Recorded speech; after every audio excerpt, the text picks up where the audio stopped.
guys, ladies and gentlemen. This is your favorite streamer, caster and tournament organizer, Zero, casting some excellent GosuLeague matches for you. Oh wait, there is too many of me. Hello Mr. Artanis. Hello Mr. Kuzelnik, Pulsfang, Dihax. Let's turn off the countdown and start the first match. Hermon versus Fisheye on knockout.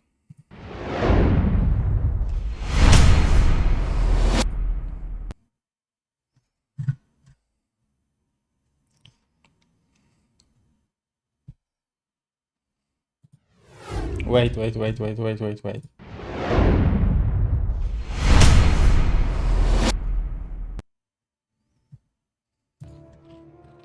the audio is on.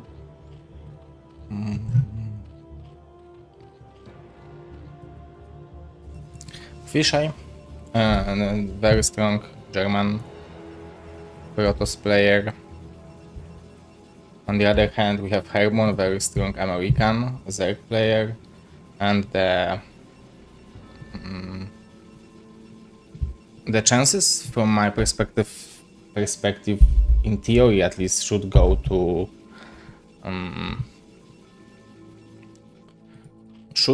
Hermon, because he was playing in GosuLeague many seasons. I do believe I have a screen somewhere from where who got qualified.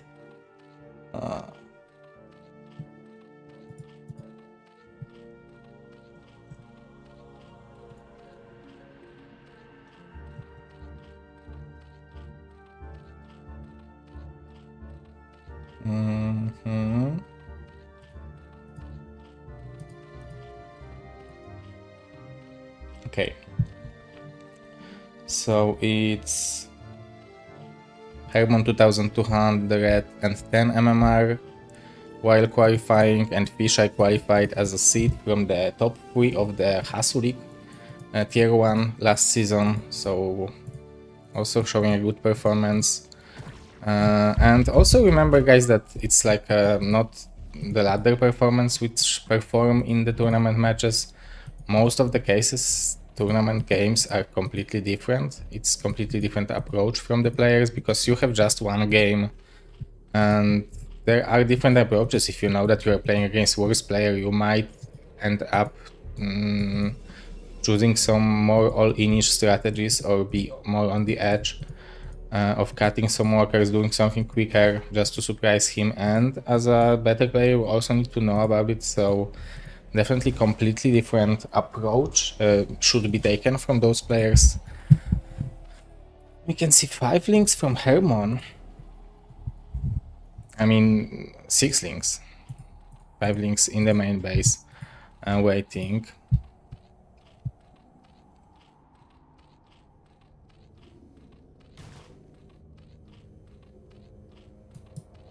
If you need any information on Peruvians for the BSL, I am available.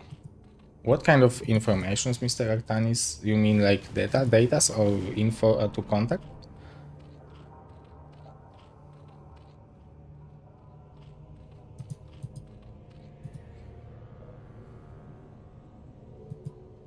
I don't know if I understand correctly your message, but maybe we'll say something more.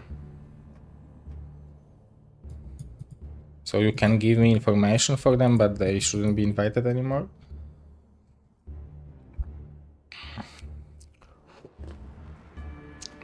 I mean, BSL is not about invitation. Like the overall idea is that it's open for everyone from every country outside Korea. So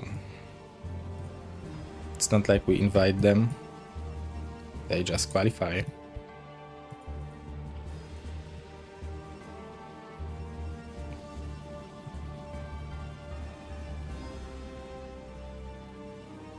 Oh, Hermon is probably hesitating because there is only one cannon. This is such a greedy play from Fisheye, but it seems like it will pay off and he will be able to get the scouting.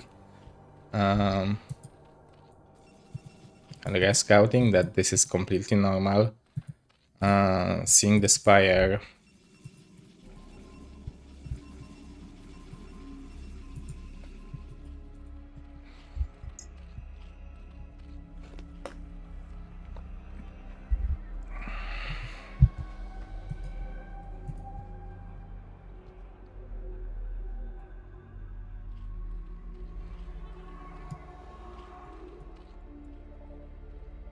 One Zealot will be able to apply some pressure on this base. There is no defense at all, so those 3 drones, soon to be 4, will not be mining for a while. Oh, this probe, if it has a potential to kill this drone, let's see if he will notice. Okay, no.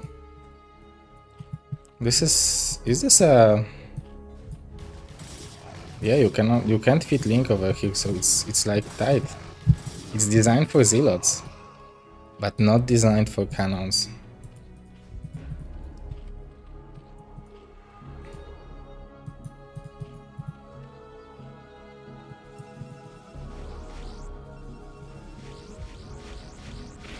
So I really like this decision from Fisheye. He scouted the main base, so he knew if the probe what was the timing of the Spire, so he didn't need it to go immediately. He could go for the faster Overlord kill, and we can see it gave some supply block.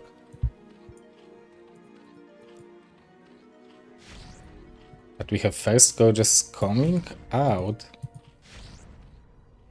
Only 2 from Hermon. 3 drones, 2 Scourges over here. We are going for Carapace. This Corsair should be able to go back and escape. He scouted drones as well, killed 2. And only showed 1 Corsair while going for more. I really like Fisheye performance. Like, this is so cool that the players from the from the GosuLeague are performing well in the Gosu, because that's nice. And we have Fisheye from GosuLeague really playing very solid game. I am really impressed.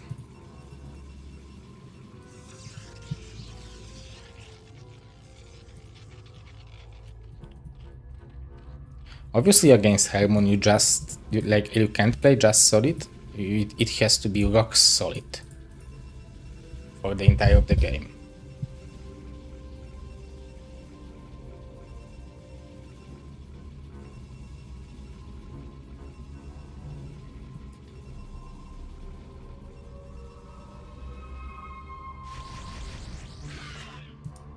This could have been much worse for Fisheye. He needs to be careful. But he is doing good job sniping those Scourges, and he's definitely surprising Hermon with this move out, especially that the speed lots with +1 are going out in. This one Muta will deal some damage to the Zealots. But this was a decent damage.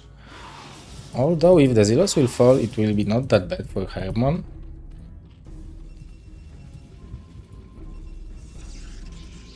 So I think Fisheye now should go for some kind of a follow-up, either like expanding or going Gooms.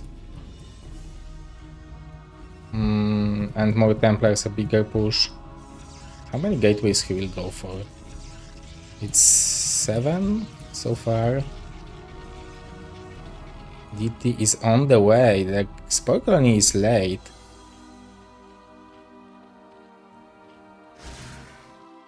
What a reaction from Hermon, but still managing to kill 3 drones and escaping.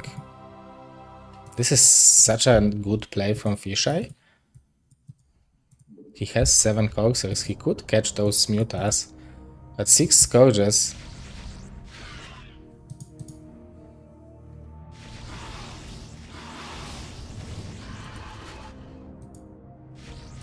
This +1 Carapace really helps a lot.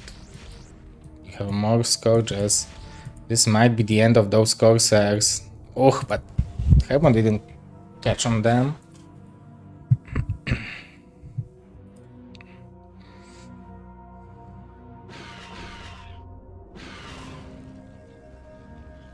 Managing to go back with 4, but still forced to produce more and more Corsairs.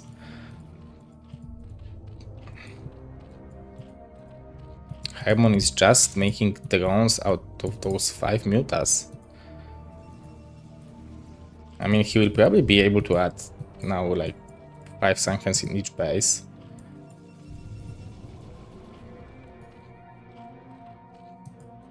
DZT is really doing the job. Okay, now we are building Hydras.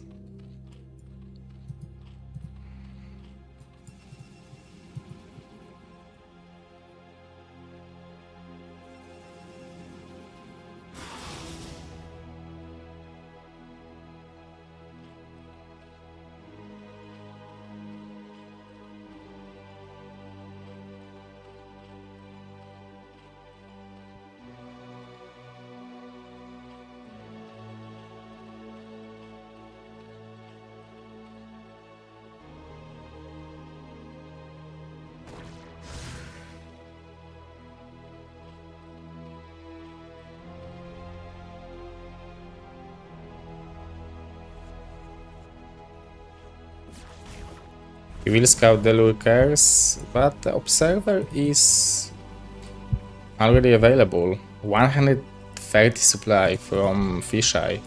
He is really playing it slowly after getting so much advantage. Those 5 mutas really did a great job of keeping Fisheye out of the map. And now we have lurkers. Probably Hermon will need couple more Sankens. But he's going... Okay, +1 carapace is done. So 2-1 when he will have gas will be on the way. We have 1-1 for the Protoss. So those links can fight well against those Zealots. Their upgrades are equal, so Zealot needs to punch Zerling 3 times.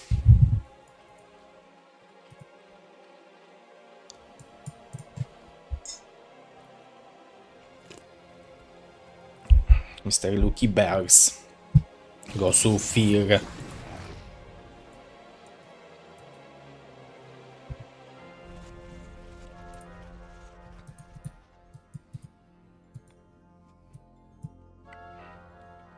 The Lucky Noob. Mr. Thanks to Shield Battery. Unfortunately not. The GosuLeague matches are casted from the replays. We might set up some of the round of 12 bracket, maybe semifinals. We did finals last season live with the cameras, so that was nice. But the overall group matches are from the replays, so cameras are not available. But in the Pro League we are doing everything live.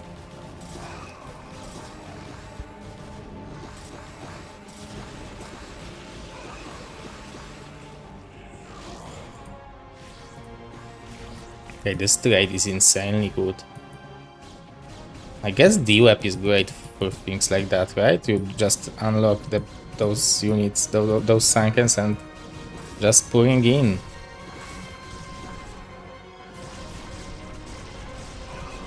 Those Sankens are really dealing a lot of damage all the time. As you can see, they are shooting, and it's really hard to target them, so the value is there for Hermon, but it's like there is no follow-up from him, it seems like. Obviously the army composition will be great for him now with the swarm, but oh my god, he didn't like... Okay, the lurker will be basically unkillable, but he needs those lurkers under the swarm as well. And he will be very safe. Okay, those 2 links should actually maybe even scare away now, but those now the Zealots will get in. The Defiler is lagging behind. Hermon needs to be careful. Okay, the lurkers now getting in, so it's possible that Fisheye army will get stuck. Those goons are not dealing any damage, but he could even try to target the hatchery or the Evo chamber, but not the units under the swarm. So as long as those lurkers will survive against the Zealots. Oh my god, but the swarm runs off, and Hermon, will he pay attention? He did pay attention, but it gave some room for those goons to snipe the hatchery. Oh my god, he's shooting into the link. Oh my god, those units are suiciding. He will try to kill the look how much Protoss had. Like, this is so funny that despite all those unfavorable, like, look how much Zerg needed to start dealing damage to this big army of Protoss. For how long it took to kill it. For all those lurkers, Sunkens, links, but it was also constant reinforcements, and we need a plague on those top zealots. Swarm is not too helpful. 1-1 versus 2-1 soon. This will be a relatively big upgrade spike. But we have 2-1, which will not matter against the zealots. In those circumstances, it will be better for Zealot to have second armor, so that's smart. But now the links will be very, very efficient. The question is, will Hermon have time to produce enough links? Because he also needs to take care of those coursers, which actually with free you don't care. Protoss will be mined out in natural soon, but he's still having this mineral only, and the main base actually, with 7 workers. But traits like this are definitely favoring Hermon, and he has all this gas. I don't understand, like, I mean, understand that he's feeling the pressure, but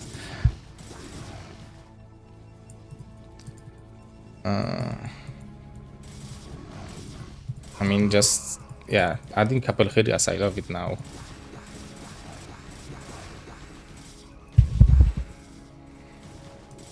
Those Zealots, I guess he didn't expect that many. Those links should work on this expansion. This is a great counterattack from Hermon.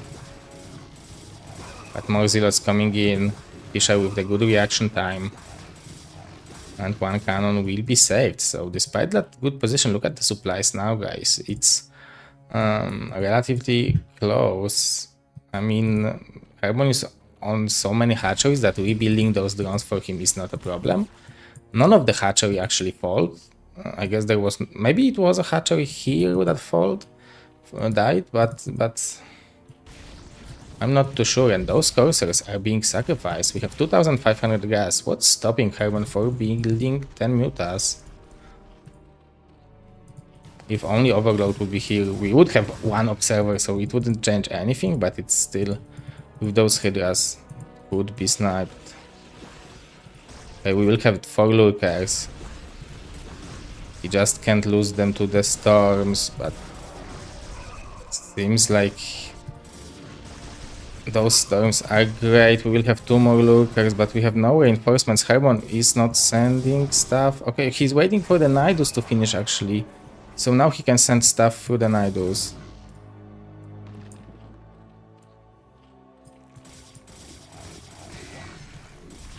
We still have so many storms. He could storm those lurkers, but those did good damage. And it seems like it will be held by Hermon.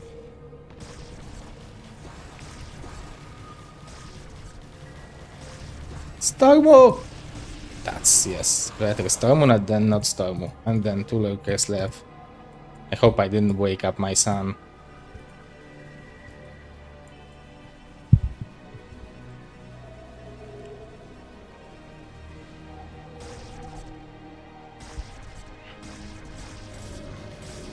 Yeah. This is well done by Zerg. He just needs the filer. Couple more Hydras, couple more drones. Already expanding over here. I like second forward from Protoss. But I would like to see probably some Robo units, more valuable army than pure Zealots, because they don't trade well against links, especially so well upgraded. So you need some kind of a splash damage. And the way to have relatively good trades against those big links numbers. Now Hermon droned up, so he wasn't building units for a second. Still droning up a little bit. But this base has 4 lurkers without a weapon upgrade. But still, lurker deals so much damage that it always matters.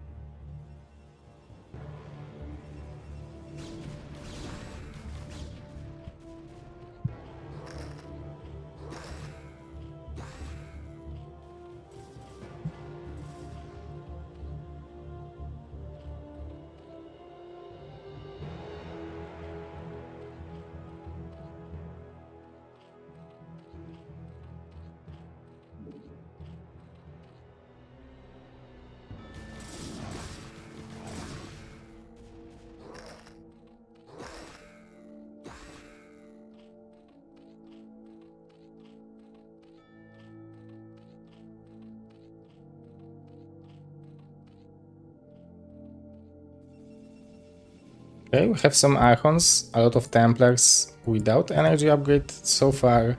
But he's spending his gas well. Few units waiting over here, but 3 toolings kill Nexus in a matter of seconds. I guess it was at least cancelled. Oh, and the probe was sniped, so this base will be denied. And I like taking this base and securing it first, because if you want to have full map split as a Protoss, you need to take this base, because Zerg already took this one. So then when this base have a good defense, you can just move to the right and take those 3 bases. This is what I expect. Like, this is the Mazur approach, and this is also my approach as a Protoss. Like, this is a race when you get constant value for 50 minerals and gas is for free and endless. Almost. So you just need to wait for the storms to give them value.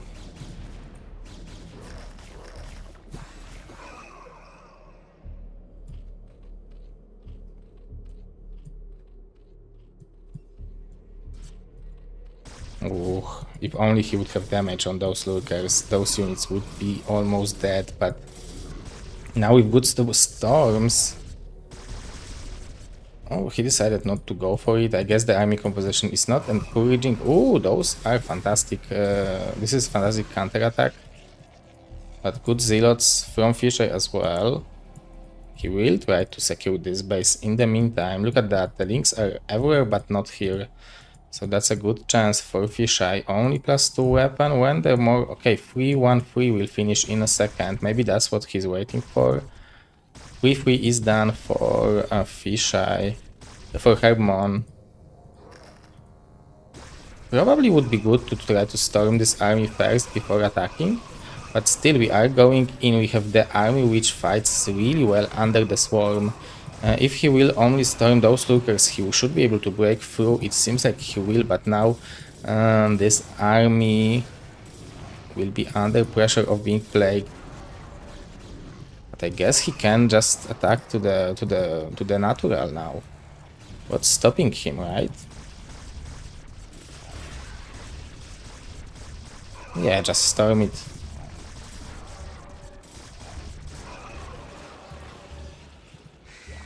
Storm the X and go.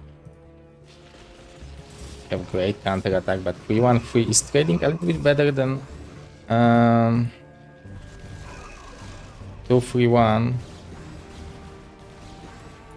or 2-3-0. Those slings are shredding this base. I think Fisheye had a shot to attack over here. I mean, there was an Idus actually, so... Oh, and the Guardians over here. And where are your scouts? Oh, Mr. Fisheye, you forgot scouts. This is a clear mistake.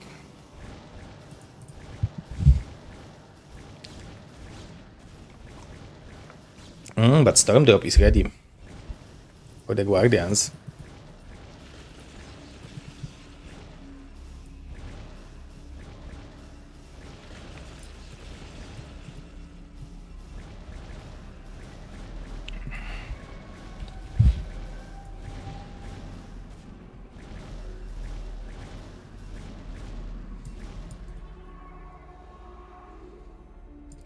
I really like that Fisheye is creating this big ball of Archons, and the army composition is decent to fight against the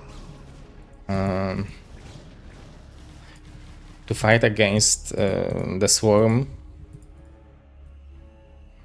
This is what you should do in the late game. Like, mass goons are not efficient at all. Okay, we don't have a storm, unfortunately. It would be a juicy one. Maybe he could save this Templar with the shuttle, but who knows? We have a lot of observers, so actually maybe attacking over here is an option. I like the storms. He needs 2 more over here. He definitely has them. Don't waste units now.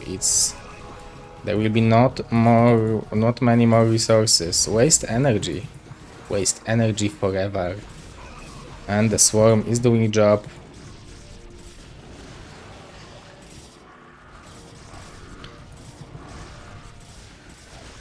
Ooh, nice. Unfortunately, this lurker will kill them all.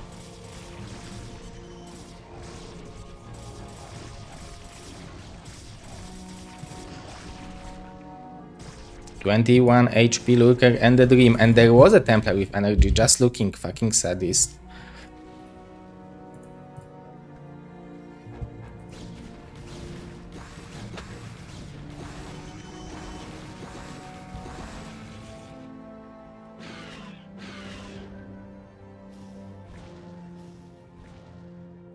No scouts, but we are pressuring through. I think every mineral Hermon means in this area of the map is just a victory for him. He has 3000 minerals, and oh my god, it's a chance that it will. Oh my god, Fisher is going back now. I think he could jump on top of this Nidus. There was a timing. Now Dosun is fighting under the swarm. Very unfortunate for Hermon, and those guardians are actually breaking every single mining base. Whoa. What a good performance by Hermon, but Fisheye really didn't stay too far behind him. He was on top of his game for the entire time, and a very good Protoss player. He just needs to probably work a little bit more on his engagements. But yeah, you can join BSL Patreon, and for $50 a month you have a coaching session a month with me. It's like 3 hours coaching. Very good to improve your skill and be super Gosu in one night.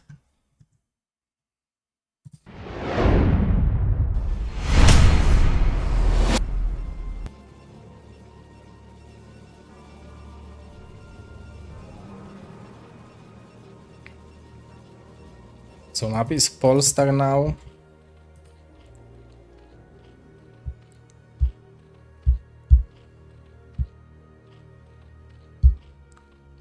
Yeah, Mr. New Ocean, I agree. This was a great performance by Fisheye. We all need to remember that this is his debut in the GosuLeague.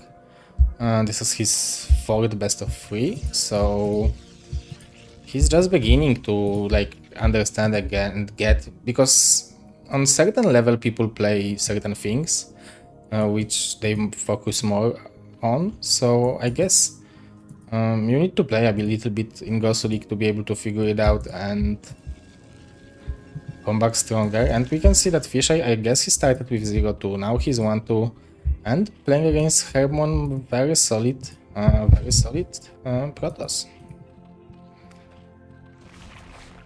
No Mr. Spiridonov. This is GosuLeague 2nd league of BSL, and this is from the replays. On Saturday and Sunday we will have the Pro League round of 8.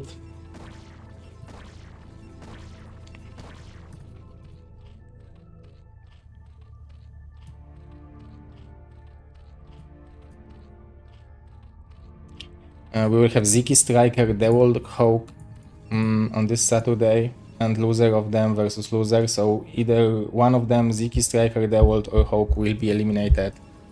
And on Sunday we will have Crossy, Tech, Bonnie, Ion Zerg, and out of those 4 players we will have 1 eliminated as well.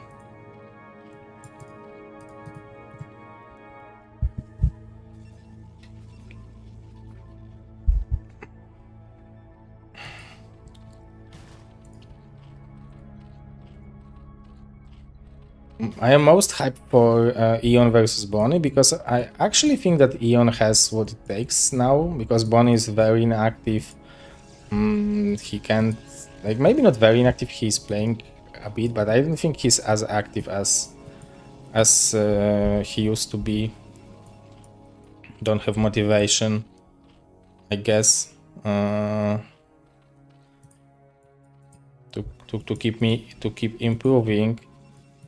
Or maybe conditions, maybe both things. I mean, the latency is probably the most bothering thing. But what I'm saying is that Ion Zerg recently was taking, Dewald was taking Ziki, was taking so many top notch players in the best of fives in the tournaments for money, so it's not like practice games or stuff like that. So that was very strong performance. So I'm really looking forward for this best of five.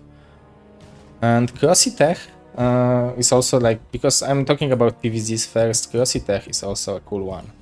But maybe let's talk about next match during the next game, because now we are getting to the mid part of the decisions or for the mid game. Or the early game, I guess, for now, and mid game.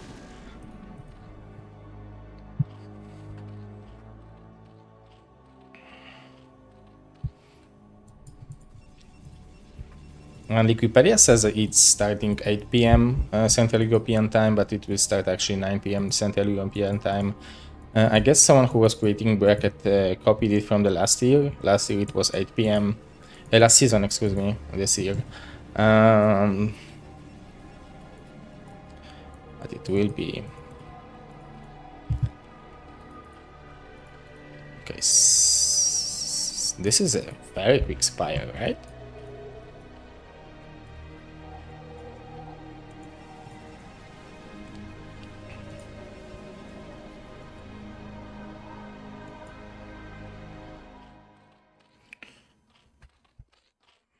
Figurines.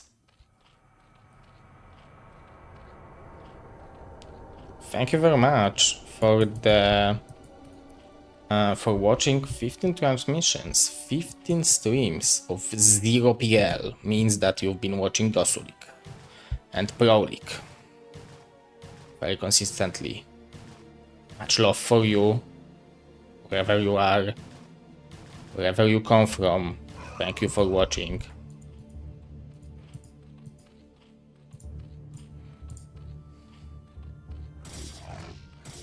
Oh, nice, nice.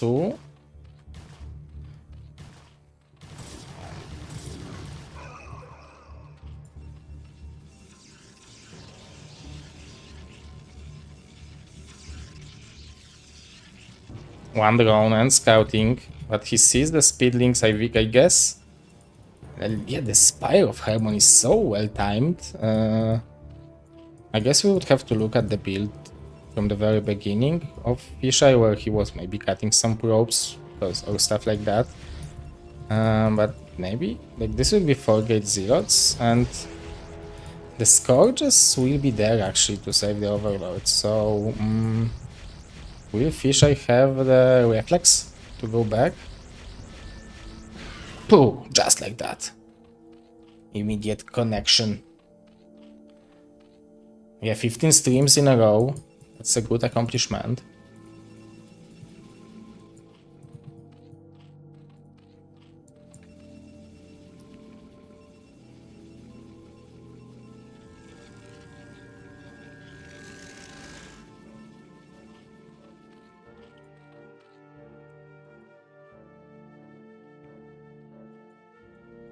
So we are droning up hard.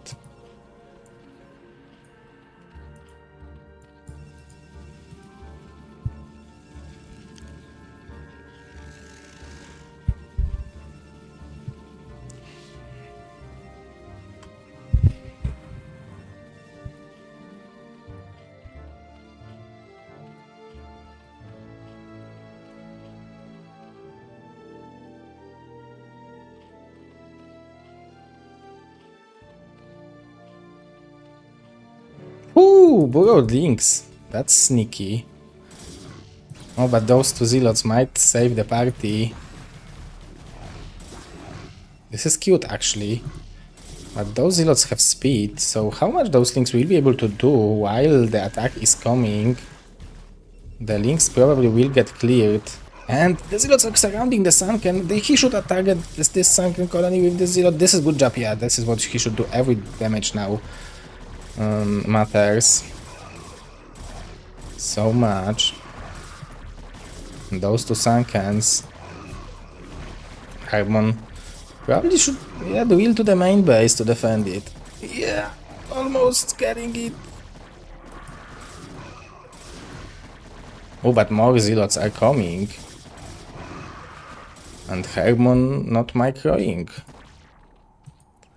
right now. Yeah, I guess this is a good chance. Good drill, great drill. Oh, I guess a little bit too early. Oh, good drill, red drill. So Hermon will be able to hold maybe. Oh, but there are no reinforcing Hydras from the main base. Probably even building links now wouldn't be that bad.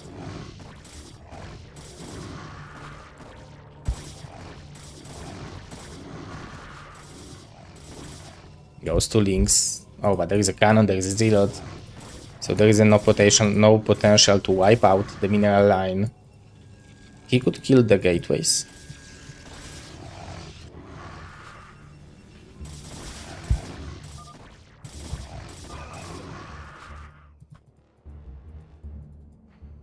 Okay, we had 2 Hydras burrowed. I mean, it was probably GG.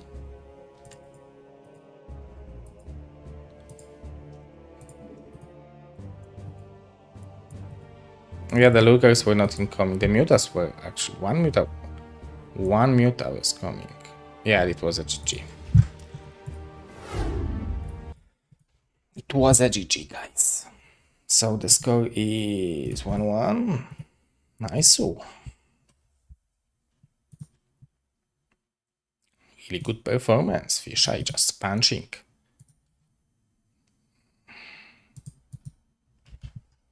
Okay, so game 3 will be... Oh, I have it on poster. So it was probably Radeon, and I had a map on overlay as a Polestar, so now it will be correct.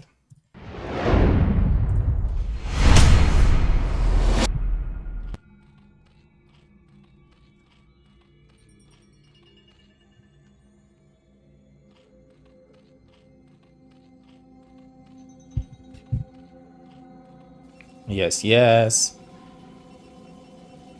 Everything super Gosu.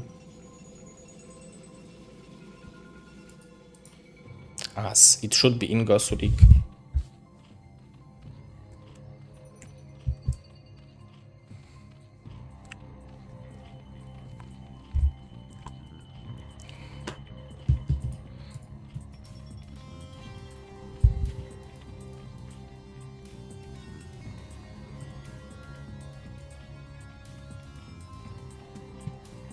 Oh, yesterday I went to sleep earlier.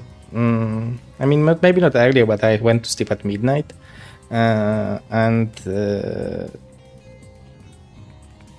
I was like, yeah, I will sleep for like 9 hours, maybe with 2 wake-ups, because I'm sleeping with my son, so he will wake up maybe at 2 and or 4 and 3 or 4, we will see. And he woke up at 5, so I was like, oh my god, that's so wonderful. He will eat a lot and sleep till 9. And he didn't go to sleep at 5. I mean, he ate and he was like, it's time for party.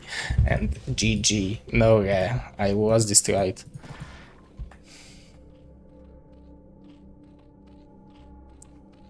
Mr. Ruski, how do I get my 20 hours? I just use Hermiona Granger time machine. After Harry Potter finished, Albus Dumbledore allowed her to give it to me.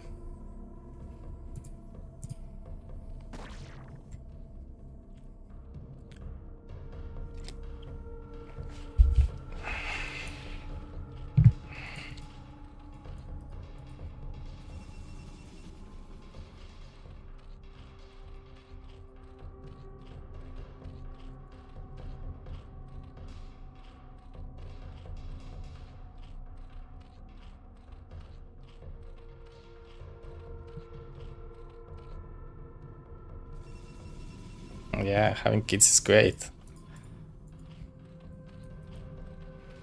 That's true.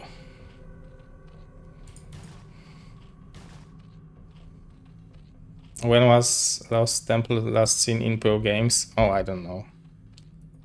Maybe in some old schoolers show matches, like maybe some Boxer versus Nada, Boxer versus Yellow, they could bring them back just for the nostalgia. You really would need to look for it.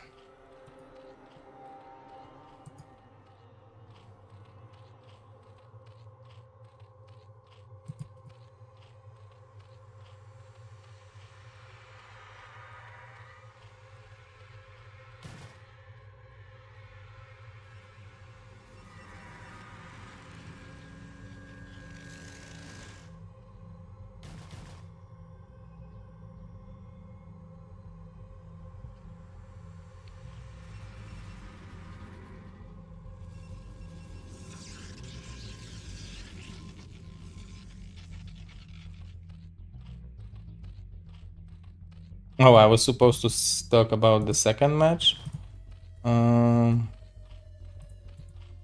So the second will be Dawid versus Hope. No. Yeah, it's Dawid versus Hawk and Crossy versus Tech. So Dawid versus Hawk, I don't know, because like Hawk doesn't strike to me as an all-in player, and Dawid is just so solid late game, so that it's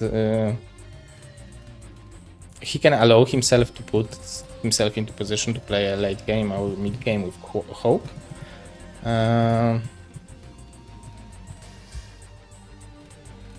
So I don't know.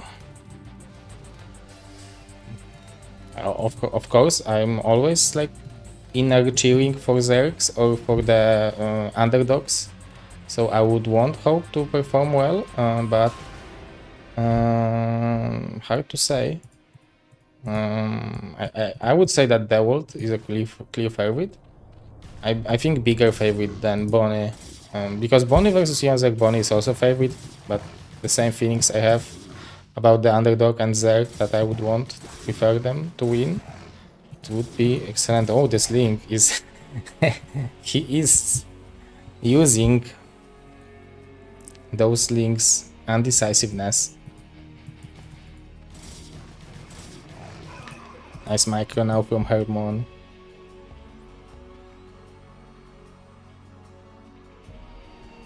Yeah, it's hard to perform well against the ults. I agree.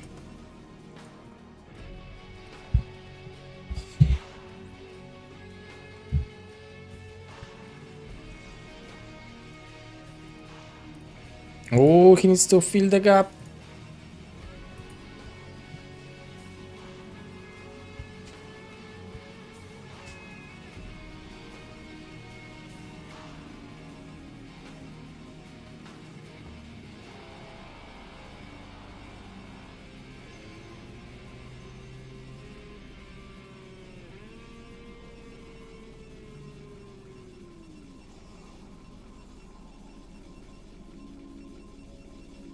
The world is playing in Pro League. Oh, and again the Corsair will be sniped. So good for Hermon. Yeah, the world is playing in the Pro League, which is on the weekends. He will be playing this Saturday versus Hawk. That's what I'm talking about. And then third match is going to be Crossy versus Ter. And here, probably Crossy is a like clear-ish favorite, but I've seen the games where Ter was taking from Crossy. So that's going to be interesting, especially that we are starting on Screaming Sea. I think this is a great map for the scouts. So Protoss has an edge over there.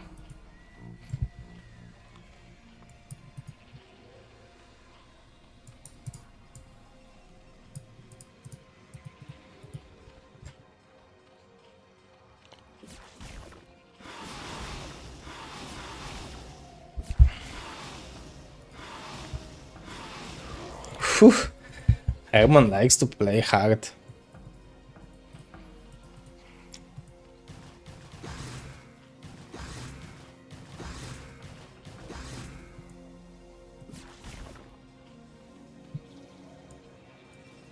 Okay, let's see. 5 meters works was scouted. We have those 3 coursers. But yeah, they need to react. Because the probe number is getting lower and lower. Very good harassment from Hermon.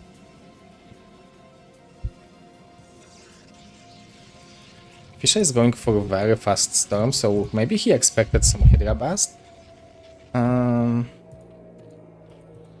We will see more mutas from Hermon. +1 carapace is from him on the way, and I really like this approach from him. Like, hints to show confidence. This worked so well again, like for him in the first game.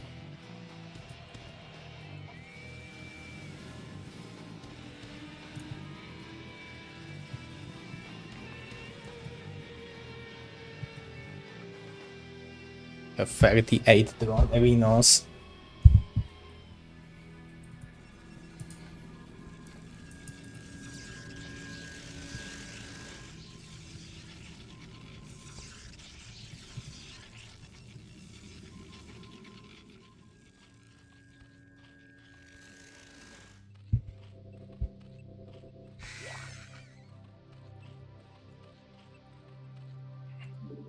Okay, +1 carapace. Recently I've seen some good Zerg going for +1 weapon, actually, against Protoss.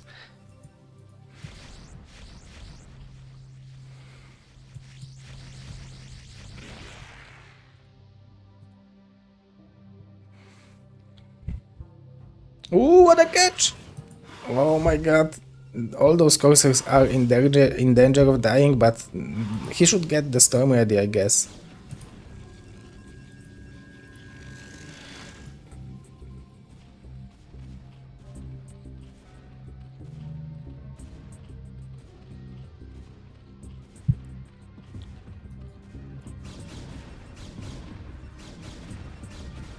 Is Klauso the last Terran in PSL?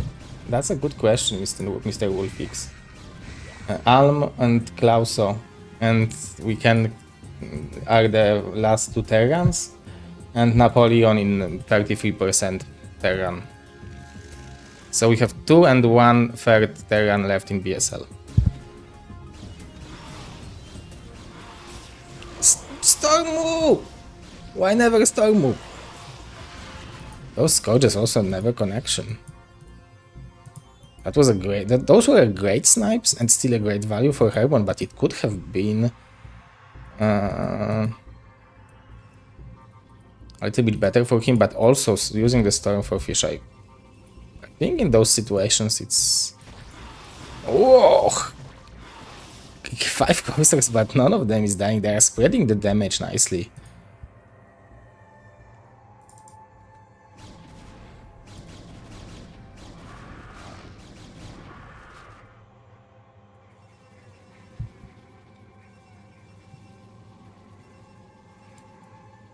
Yeah, this is a solid amount of Terrans.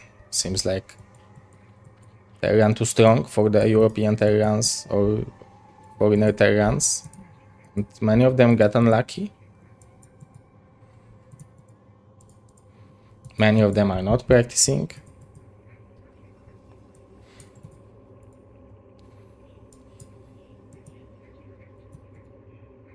Some of them are not showing up.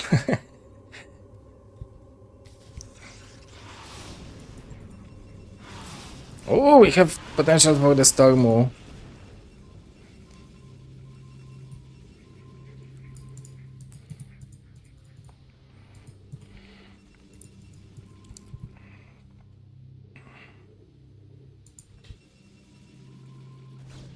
This is such a Zealot heavy army, so I guess if you build army like that, you want to trade the Zealots before the Lurkers arrives. Is this a go time for the Protoss? He has 3 Templars. Assuming they would be sniped, it's still a lot of meat of the Protoss. Oh, this is so much more meat. But this is not some high quality meat. This is just chicken army.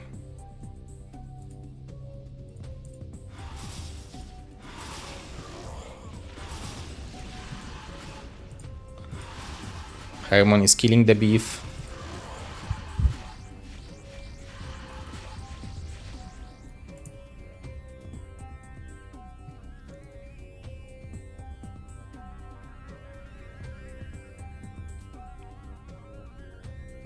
Did they Dandy say show something? Actually, no. Last time he apologized that he like sleep over or stuff like that. But this time, no.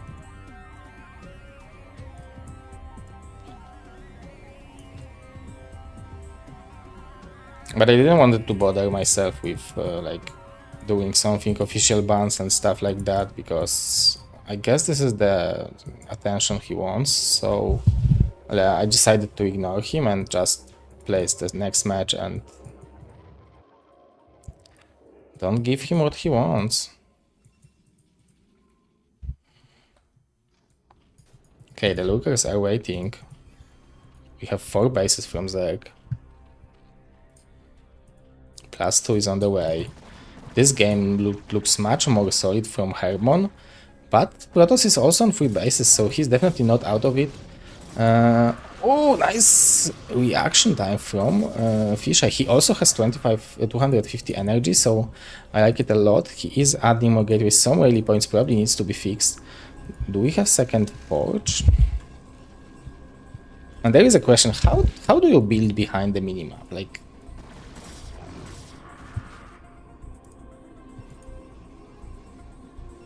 oh, I guess if it's this way, it's still minimap, right?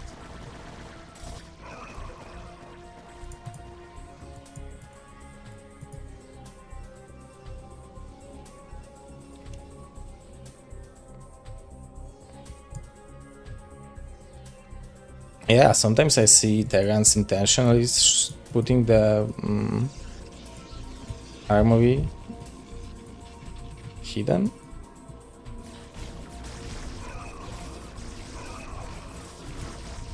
Okay, we are trying to get in. Just snipe the lurkers first. The observer will be sniped. Oh, but the storms! Oh, they are juicy. Good target fire. He's... Oh. We have more stuff from Fisheye, and I think it's not bad for him just to throw some good storms and take the value out of the Templars, make the American Archons. Like, he has free gas income. Oh, those are amazing snipes from Hermon with +2 weapon. 2-1 will be done, but the Zerg upgrades are great. We are already on the hive. 3 Evo upgrades.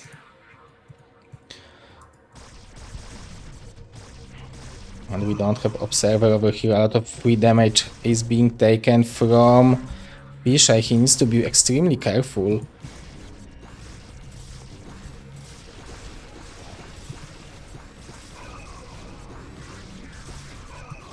And this time those lookers have weapon upgrades, so those units are taking strong damage hits. Oh, this is a juicy storm, another juicy storm.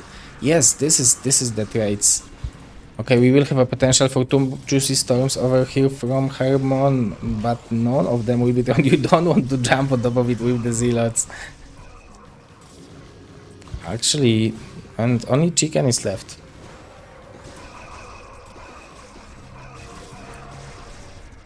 Yeah, the lookers are showing the power. Do we have one more storm? We have. Oh, we have 2 more storms actually.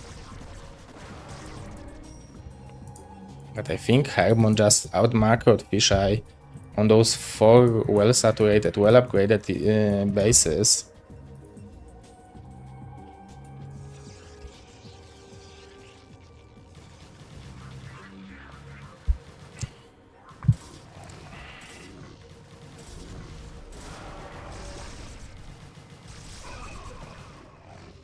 Both of the players want to take 6 o'clock expansion. This is a good one to be aggressive and defensive at the same time for the Protoss, so it's smart to take it while you are in advantage in the map control situation.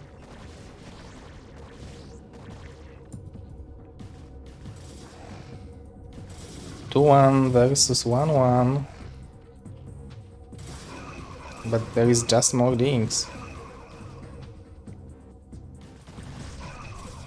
Some small counterattacks are coming in, but he needs to storm, I guess. Okay, 1 storm will land well.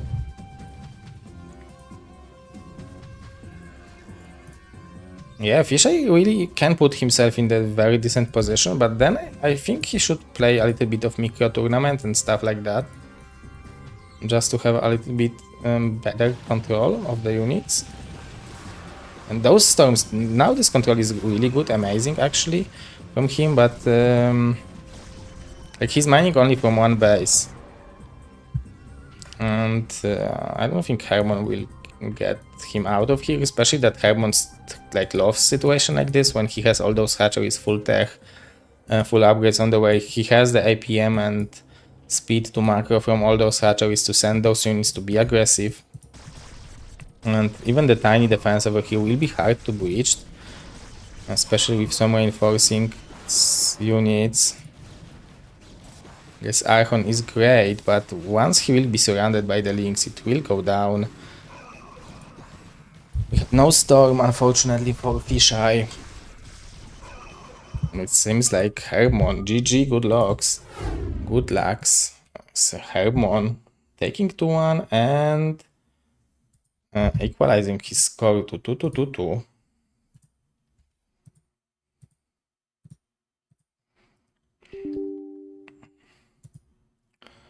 Okay, so we have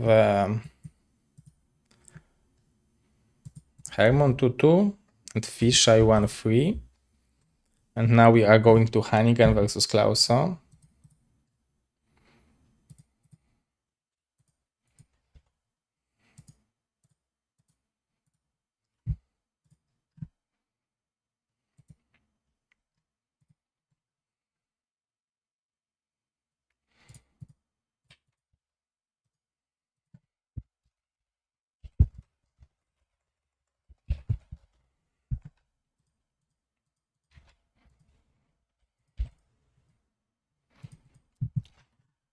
Okay, let's go.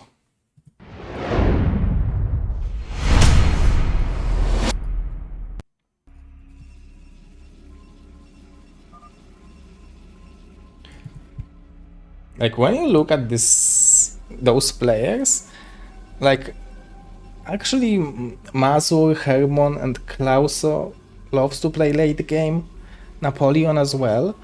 If you would put like Julian over here, who also loves late games, I don't know who else could be good fit for the late game loving. We have Mazur over here, who from Poland, along with Julian. Whenever they play, I mean, I guess I am kind of a player like that as well. I prefer to play later game than earlier game, but I don't mind winning earlier.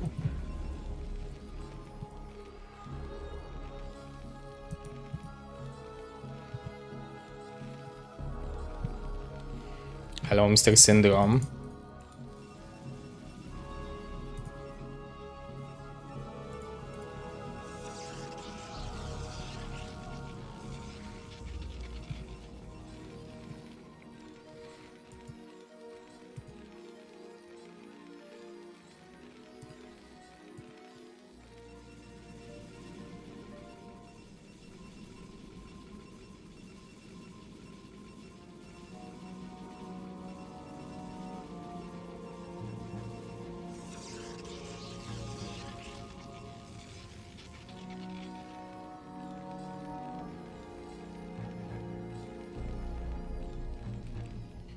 Oh, Mr. Mazur, that's true. And because Mazur was like, offered me tie, and I played for next 10 minutes trying to kill him, and and I maybe even lost, or maybe we ended up having a tie, but it was like, this is the Mazur in appeal.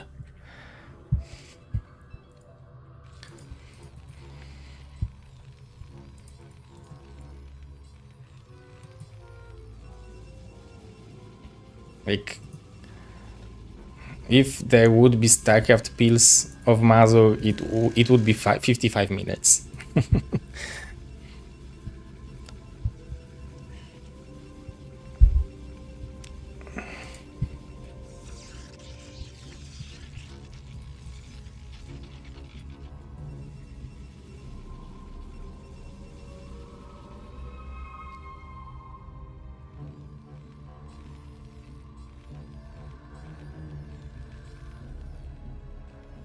Okay, what will be the defense? He is pulling some SCVs, but they are relatively late.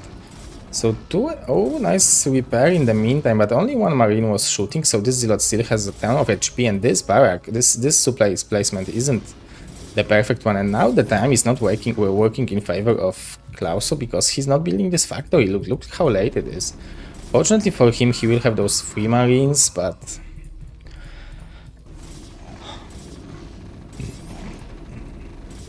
this is insane damage from Hannigan, and another Zealot is coming, so actually, even maybe this Zealot will be able to deal damage.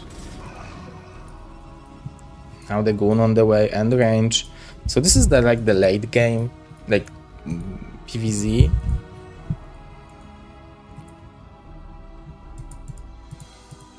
Okay, Vulture is on the way, so probably you want to hide those Marines to be able to put them into the bunker.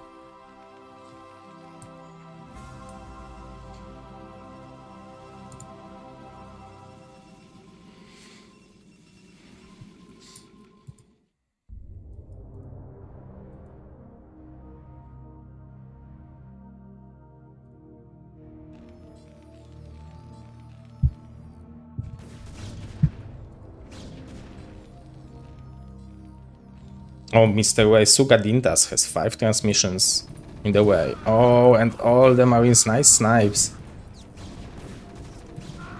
Actually, if there will be no repair, he will be able to kill the Vulture. Oh, but the Marine will be able to get in. And the Vulture will finish the Goon. Will it? It will. Good job by for the Vulture. So after all, I think Klauso ended up not being too behind. I even could say that he is ahead.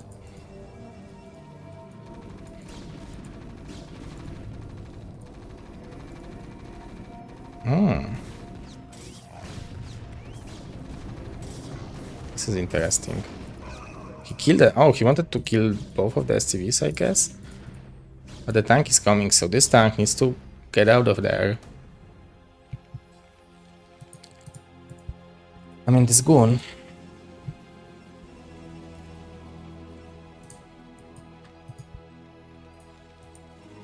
Like, Hannigan is doing good job to kill the SCVs of Klauso, but he is not producing his own too consistently.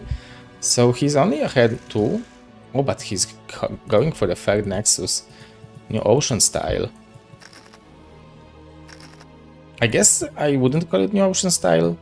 We have Mr. New Ocean here, so he can confirm, but I would say that if it would be another 1 gate over here and 1 more Nexus to it, this would be more like New Ocean. By the way, great performance by New Ocean in this BSL. He won against BSL11 champion. His first victory in the BSL was against the champion, previous champion of BSL, StarCraft himself.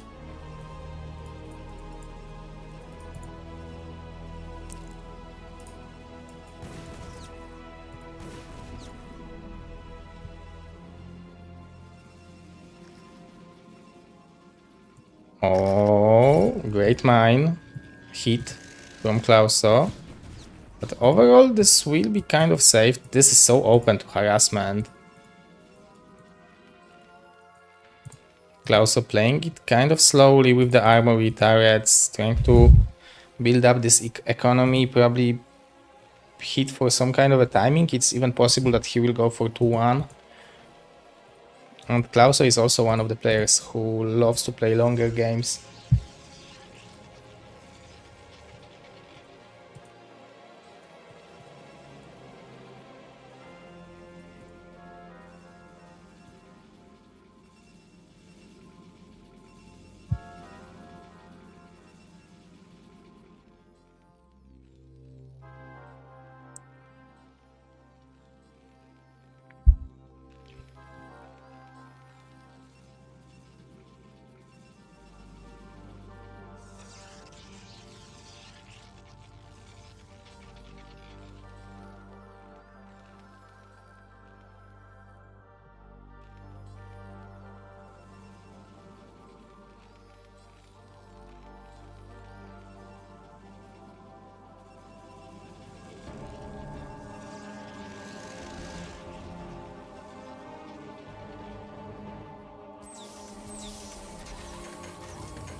Where is the shuttle?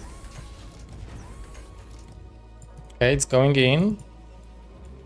Are we waiting for this? We was waiting for the speed, and this turret will be not on time for the incoming attack. We don't have too much support for the tanks, so once he will land 2 zealots on top of the tanks, they will just stick there.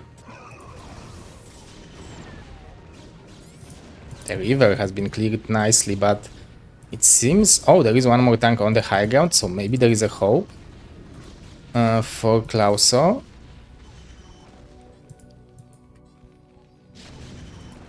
Really nice timing attack from Hannigan. Like, you probably don't maybe you expect it. Like, if you go for such an early third, you probably expect that Protoss will want to punish it.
Okay, the tanks are not sieged, we have a lot of goons, there are no mines to buy time, and it seems like Hannigan is doing a great job to snipe those tanks.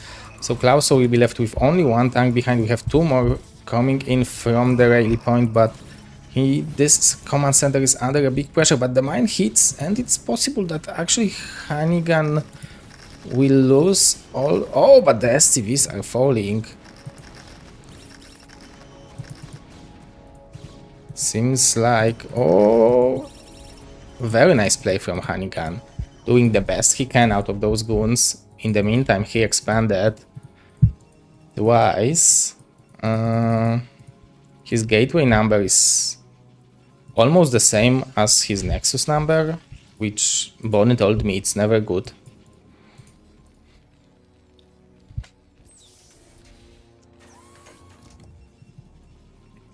Like, if you have same amount of gateways on 2 bases as you have on 4 bases, why bothering taking another bases?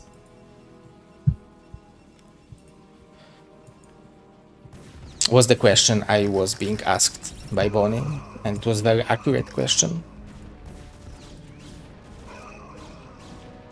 Yes, Klaus is still fighting. 1-1 is finished, we are on 7 fact. 3rd base is there. He has a decent amount of SCVs, still producing SCVs though, so he will want to be higher and higher with the SCV count.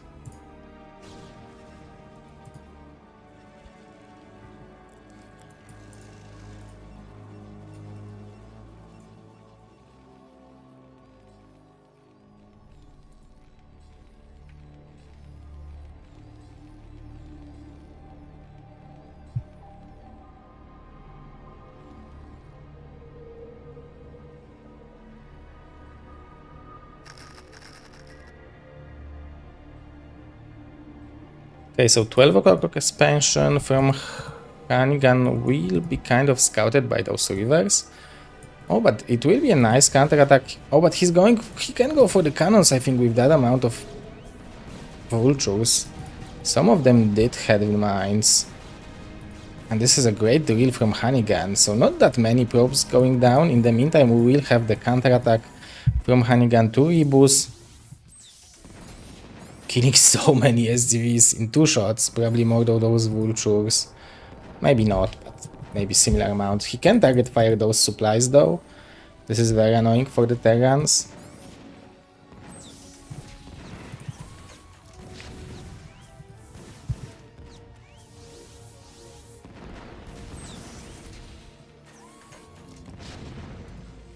Oh, he started firing now. Nicely done. Damaging it. Oh. This was unnecessary. After killing this turret. Like, it seems like Hannigan advantage is so big because he has so many bases. But he's still only on those... I guess he's building carriers, yeah? So this is what we are waiting for, but... the number of gateways is really low. And... oh, but this will burn out.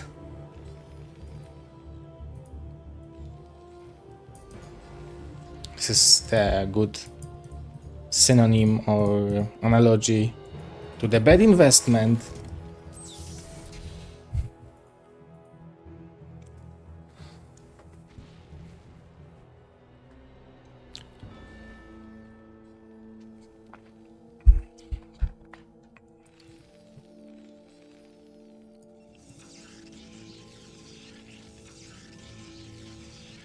Can turn out to be good if someone good will decide to help.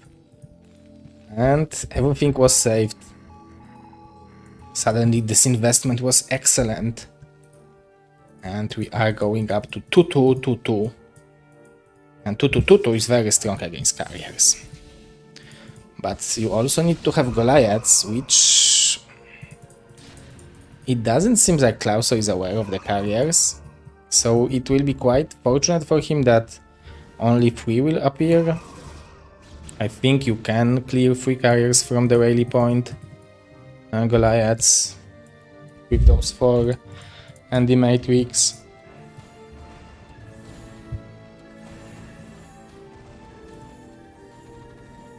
Okay, we didn't cancel the vultures, so it will be quite some time before the Goliaths will get out.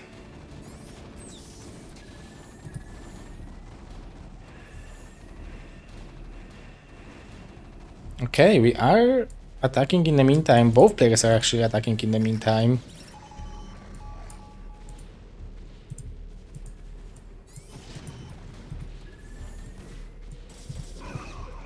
Two more carriers to defend. You don't see that too often. But this base will be under pressure from Hannigan, so he has a carriers to kill the army. And he is killing the income of the Terran, so he can't build Goliaths. This is very good play, very solid play from the Protoss. And despite having this army over here... oh, we have DTs, but there is a science vessel. The command center falls. Klauso will hold, and he's still mining some minerals in those 2 bases, so... he will be able to build some carriers, but I mean, if he would kill all the bases, it wouldn't be that bad for him. The range should kick in a second, right?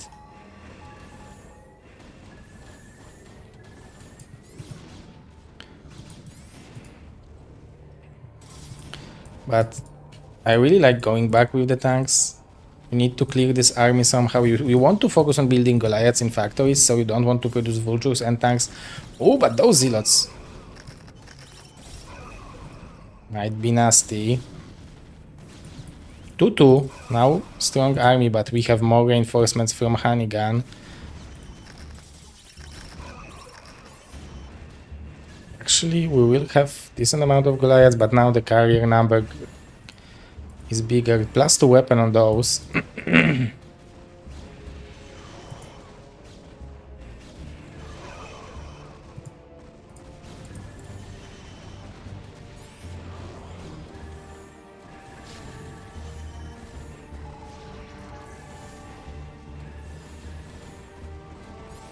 Ooh, Klauso doing good job sniping those carriers.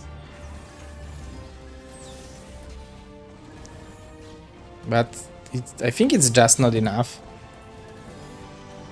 Maybe it's just enough. We have 7 Templars, so no units, no ground army. Those tanks could spread to each base. 2 Goliaths were lost somewhere. This main command center could float over here maybe.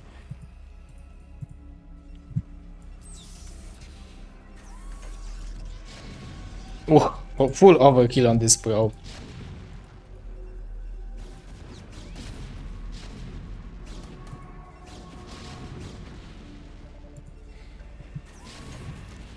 The carrier is coming back to defend. But 2 Nexuses were killed. And this base can be denied with Goliaths. Maybe even killing the... Oh, but he unsieges, so I think killing the Archons is impossible now. Maybe one.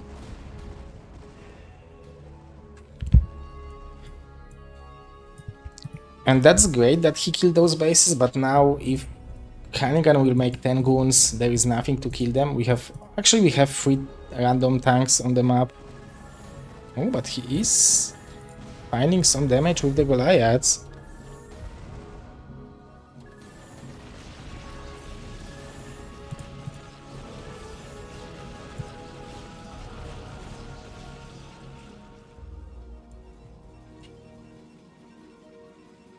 Four Stargate carriers.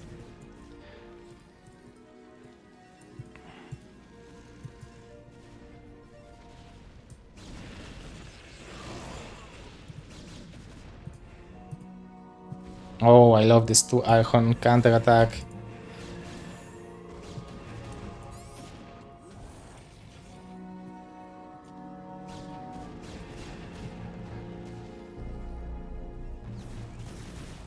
Okay, it will be defended.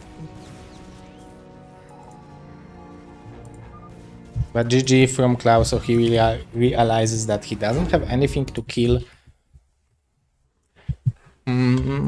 To kill the carriers.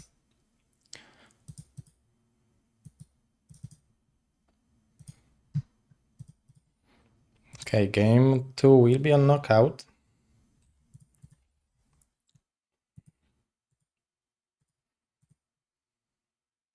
Let's check it out.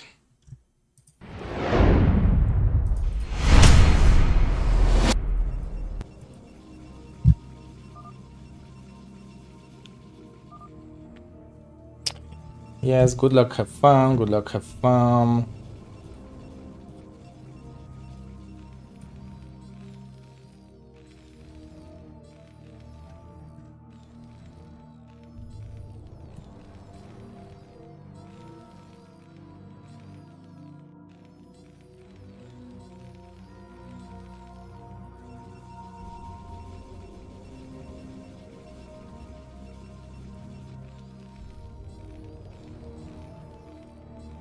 Knockout Peak from Klauso says that he really enjoys playing the macro open maps, and like the fact that he lost on Polestar was probably caused by the fact that he was so surprised by this Goons and Zealot attack, and now he will just be ready for it, more ready, and he will continue with his game plan as it was.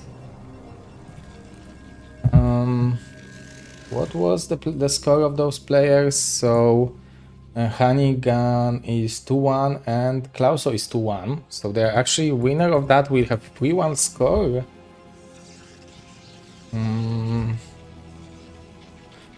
So winner of that might play Alm maybe in 5th round.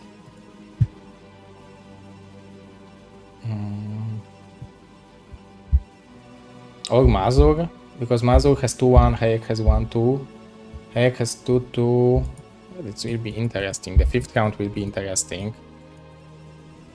But let's finish this one and we will reveal the 5th one.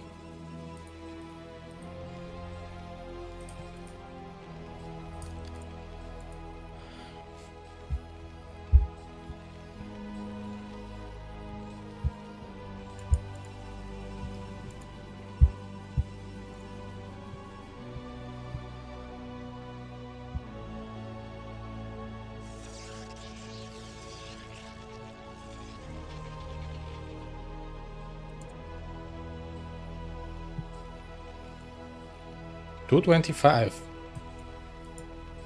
Very good timing, and again it's so forward. I even watched in BSL someone being punished for that. I guess it was Tarson versus Bonnie.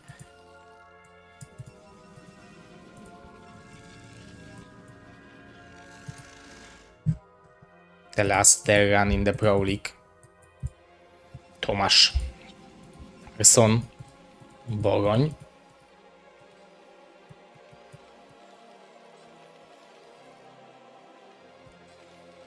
Oh, but this is... Oh, maybe because it was before the supply? No, what? I guess it's...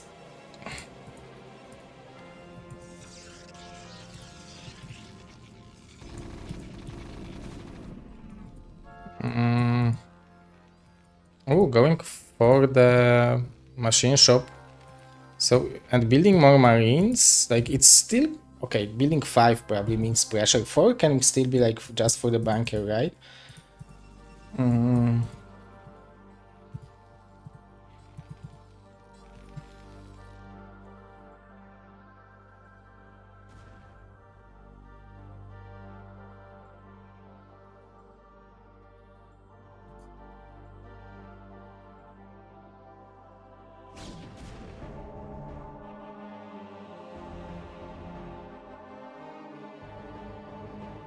Oh, he's not showing those 2 extra marines.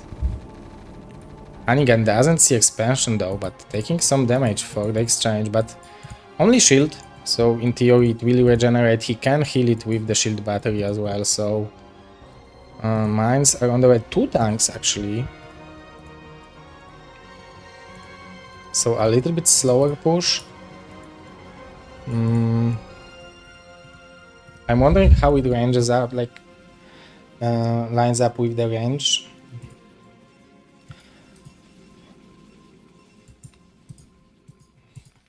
So many marines.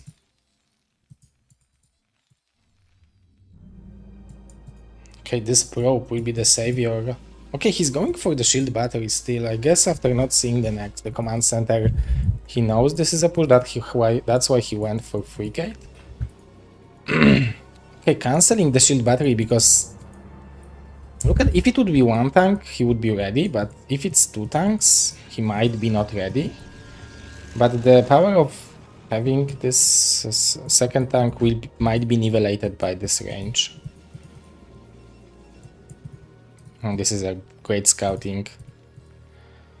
He will know, like, that those are the units he was building from the beginning of the game, that there are no like second fact follow-up, that he's expanding, but will this knowledge be enough to approach this engagement the way that he will be able to not lose the Nexus?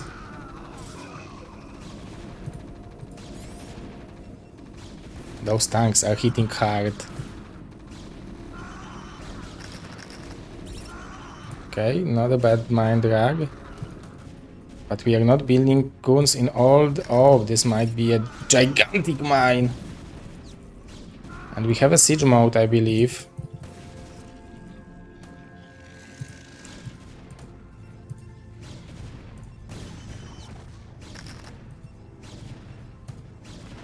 You can mine drag it.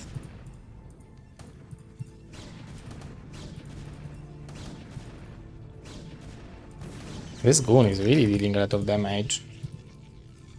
DTs will be scouted. Whew, those mines were excellent.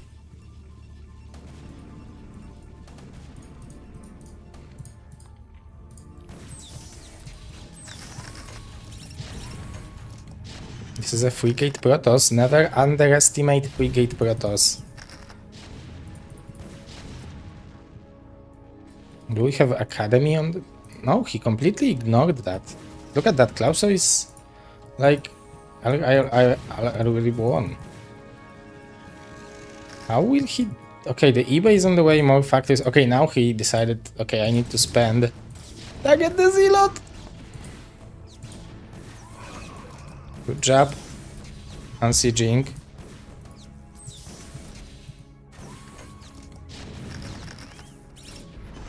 Whew, 8 HP and a dream. This tank really 7 kills. Nice body block, almost doing it. We might drag him into the mine, but Hannigan, aware of the potential, he didn't go for a single DT. Okay, finally the Academy is coming.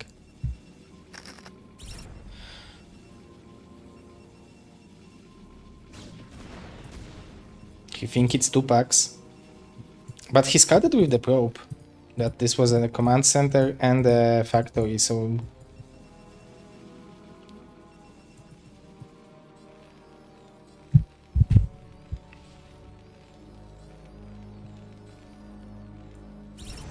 Ooh.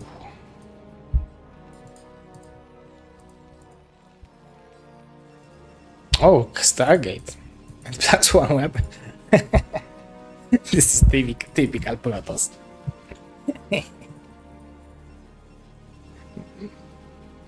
Okay, so he wants to buy time with the DTs, but those carriers are kind of late. And we don't have a turret over here, that's interesting. There will be Comsat at least. Okay, we are moving out. What will defend the main base? Maybe some defensive mines will be late.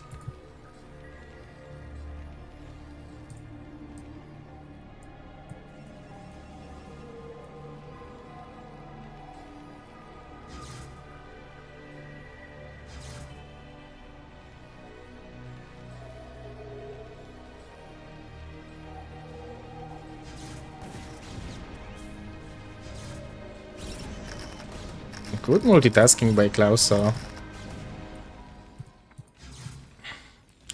I guess he could attack this DT, but still sending the vultures there to protect the turret.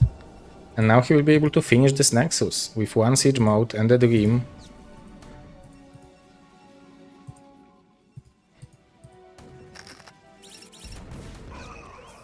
Scan. It is a strong unit. Oh, the scan still lasts? Whew. Both tanks just dying, but we have a reinforcing vultures. Oh, there was a potential for the big mine, but all the probes are dying. GG from Hannigan and Klaus, so tying up the series. Nicely done. Well job, well job. Well job.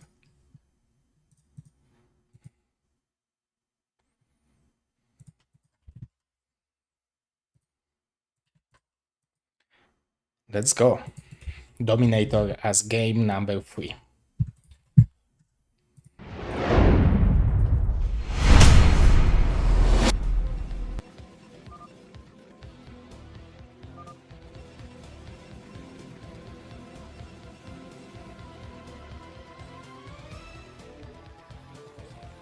And after that we will have Hayek versus Mazur.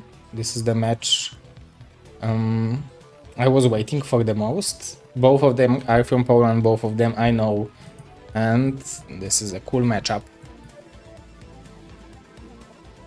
On the other hand, it is a potential of casting 3 55-minute games. That's why I left 3 best of 3s for Mazur's games.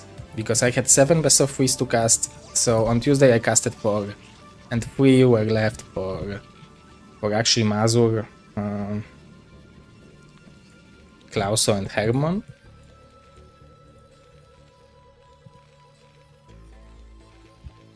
Mr. Meinhold, gracias for the ride. I don't know what's in Czech Republic, thank you. Dzięki? Is it the same as in Poland, Dzięki? I don't know. I would guess it's Jackie or something like that.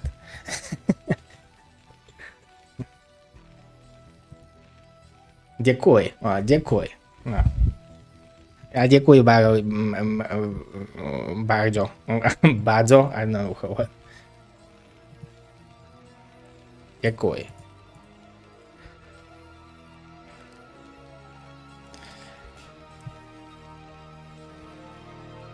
Am I pronouncing it well?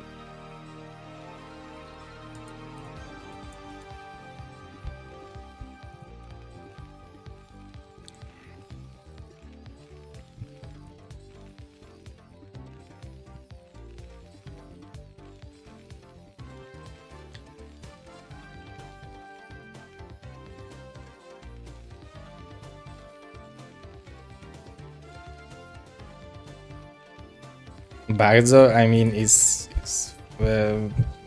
thank you very much. So it's dziękuję much, or something like that. Can I switch colors? No, I can't because players created the game on melee, not on top versus bottom.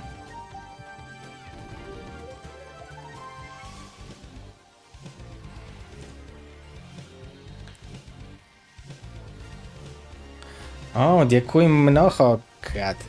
O, mnogo. Okay, dziękuję mnogo. Oh, we know everything. That makes sense.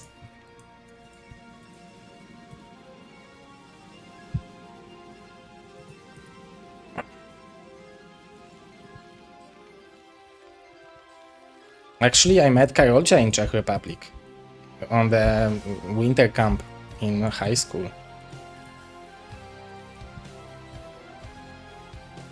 Don't tell me where it was. Don't ask me where it was, but it was just skiing and drinking. It was first year of high school. Yeah, it was first for the skiing, so it was close to Polish border.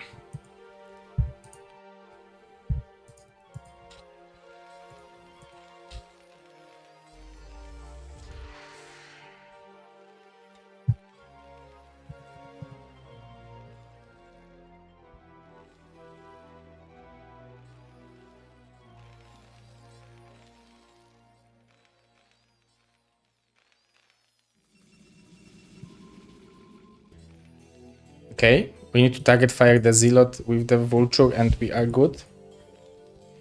Ooh, but Hannigan going for the Sneakerino, Cappuccino, Riverino, Dropperino to Mainerino.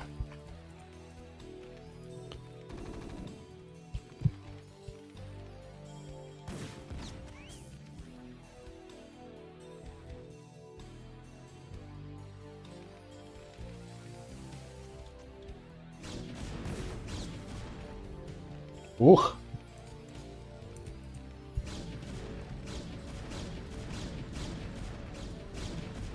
I really like this reaction to cancel the SCV building over here, the command center.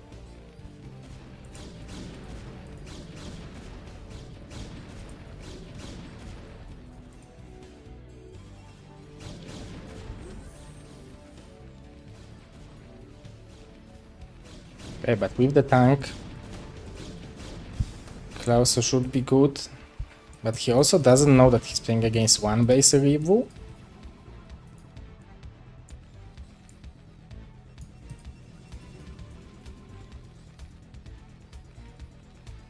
eBay is on the way, that's important, I guess. Oh, we are supply blocked? Where's the pylon? Yeah.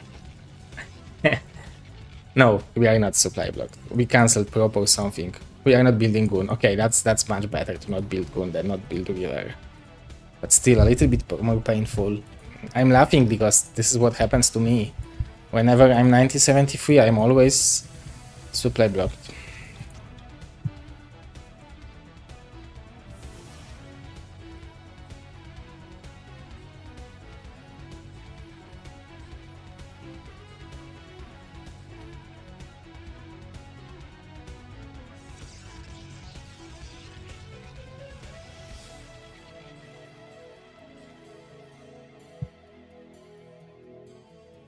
Okay, so now we will expand and make this pressure. There are no turrets.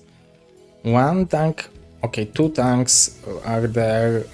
The siege mode will be done soon, so actually this armor is relatively important to defend it without the existing turrets.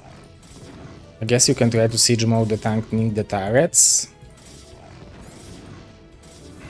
Oh, but he's going man mode into the river. I like the micro from Klauso. Okay, this time it wasn't that good. The tanks are being picked. We have one more incoming. He needs to shoot the mine, but he kills a vulture in the process. The turret is in unexpected position. And the tank saves the day with the unexpected turret. So probably it was a well handled. I mean, well, it could have been worse. We are still ahead in STVs. The round 2 will be dangerous, but this shuttle is low. Oh, I like the siege mode.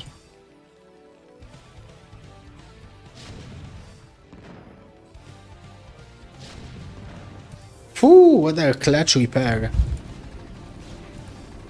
Oh, this mine might get hit.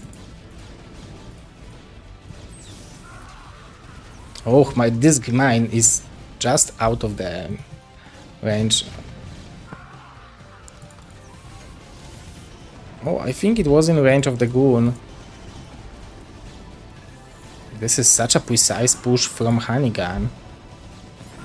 It's like all those SCVs barely not killing this river, but he's still building SCVs. I love it.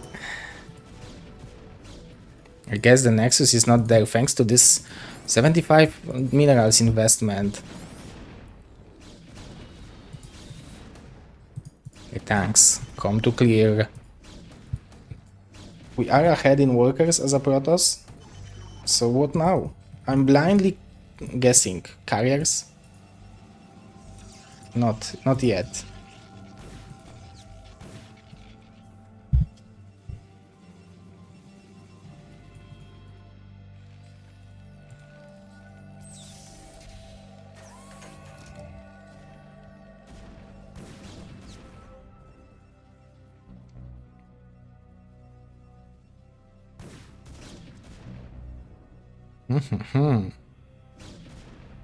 Oh, it was a miss. I guess this goon got lowered enough.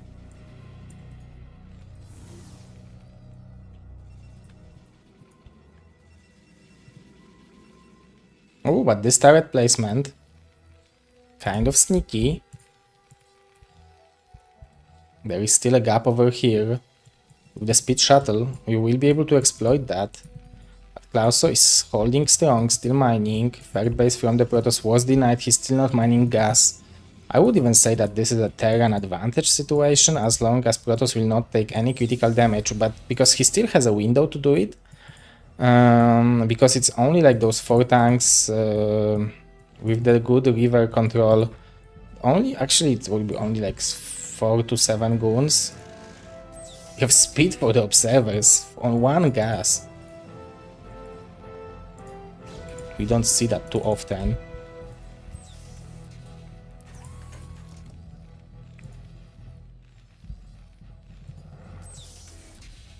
Oh, is he in range? No, he isn't. Very nice counter from Klauso.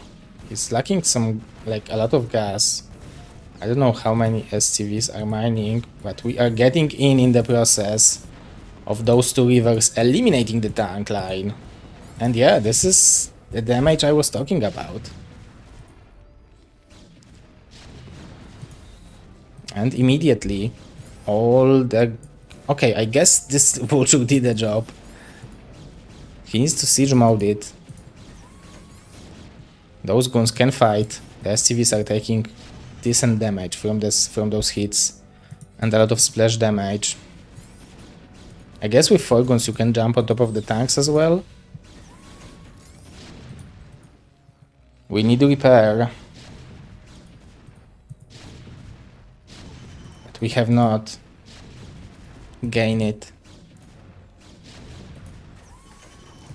Nice kill by the SCV. I mean, Honeygun is 32 workers. Like, this vulture really saved the day for Klauso.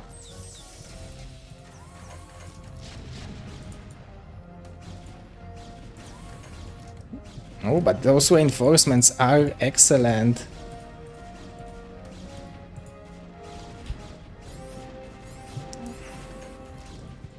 We are still building a shuttle and river over here. Its command center is the weapon of choice for Klaus. So I guess he can afford that additional factory or two. He doesn't have gas for it, but once you build a factory, he already has mines, researched, and speed. So those vultures, maybe they don't fight too well against the goons, but they fight well against the zealots, and they plant mines, which are buying time for the goons.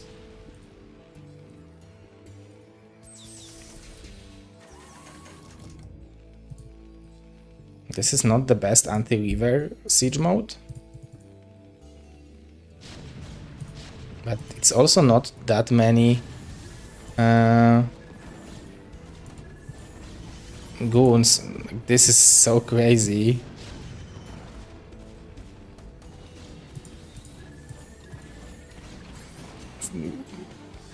We are within the range of 60 to 40 supply for the last 5 minutes of this game. We Gate versus Tufact is the story of this game.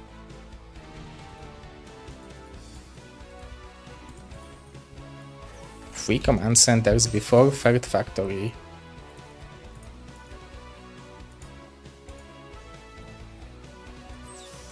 Oh, those tanks are brave, man.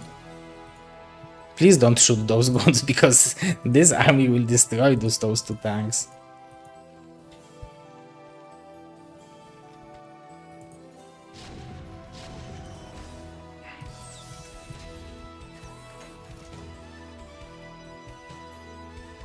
I guess you need to be brave, Asterian.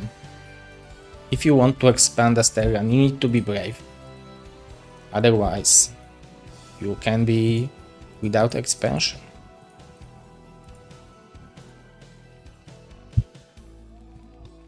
Insane half timing. Yeah, those are automatic. Excuse me.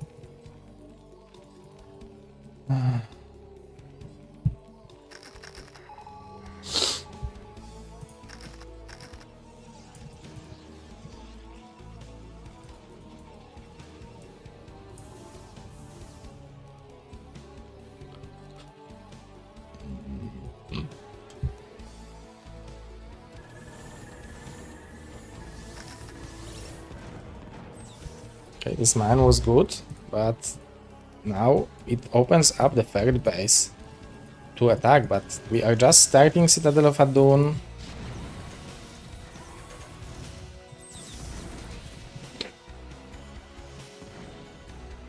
Terran is ahead in supply.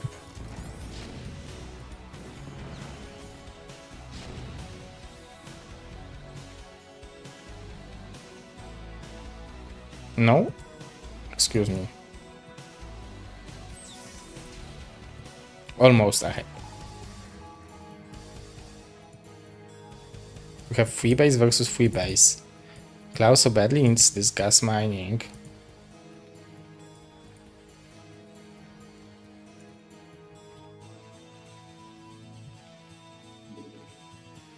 On average, he has 6 XCVs for 2 gases. Oh, what a sniperino of Proberino, but actually good pylon block.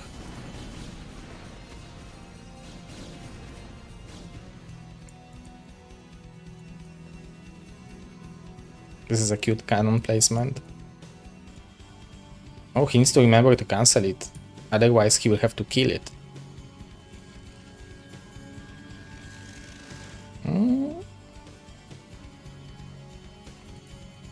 It actually might be the end of the game. He can never leave the base now. He needs to go recall.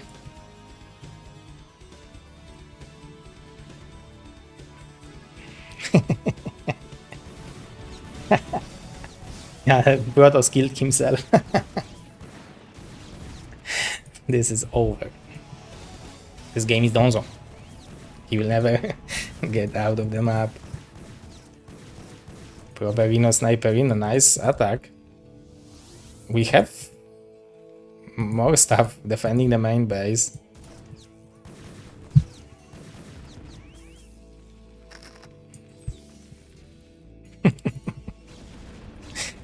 Oh.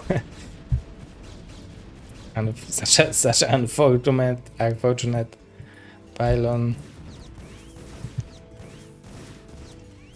We have a lot of goons, which can be excellent on this map actually. If Protoss will end up attacking from the high ground, he can fight goons versus tanks. This is how I won Protoss versus Terran in Thailand. We had a random versus random tournament. I lost to Bonnie 2-1, but I won with Protoss versus Terran. And we played on Vermeer, I remember, and when we had a crash 200 versus 200 and I won it, Bonnie was like, "You are making too many goons. Your army composition was wrong." But that's why I won. He made too many vultures.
Mike?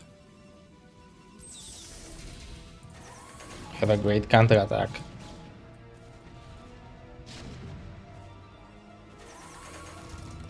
Oh, those 4 zealots have a big potential. Oh, but they are not unloaded on the fly. But still killing like a lot of tanks. It's 2 rivers to the main base as well. This is a great counter-attack, but also this is a great counter-attack. Reaper, Klausu! Yes, this is the power of Reaper. This tank will never die now. Yes, this tank is there forever.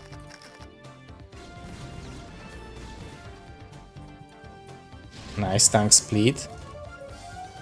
And Hannigan only on 5 gateways. This was painful. Like, you have 4 Nexuses, but only 5 gateways. But I guess this Robo is producing a lot of stuff in the meantime. Good snipes on the mines, let's say it.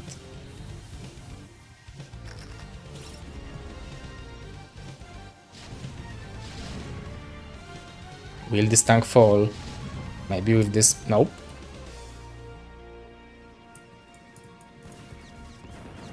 Those two rivers are still here. I guess they were out of scarabs. GG, good luck. And Hannigan stepping out. 2-1 for Klauso for 3-1 to 2-2-2. 2-2-2-2, 2-2-2-2. That means that Hayek versus Mazur will be our last match for the day.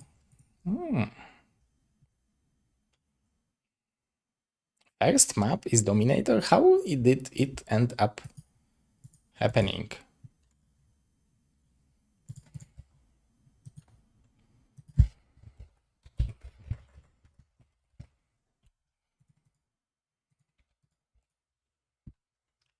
Impossible.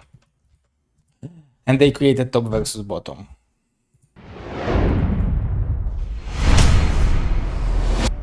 Thumbs up for our wonderful players for creating top versus bottom, and we can watch in red to blue.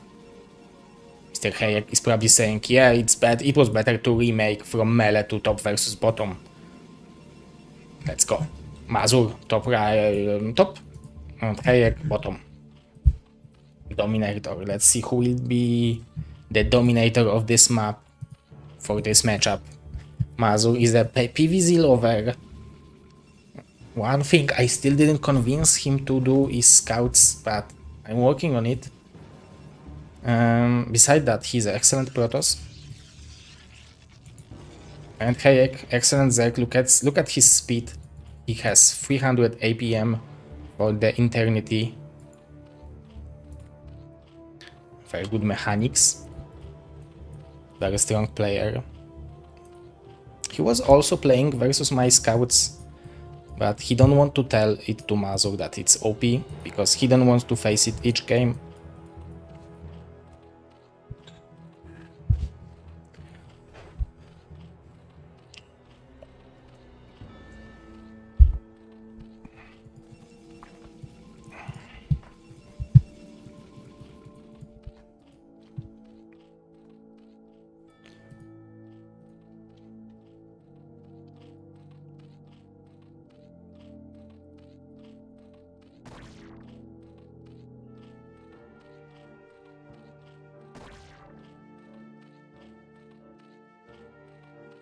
Twelve Hatch versus Forge opening. Both players like their macro. I think with Hayek scouting this position, he...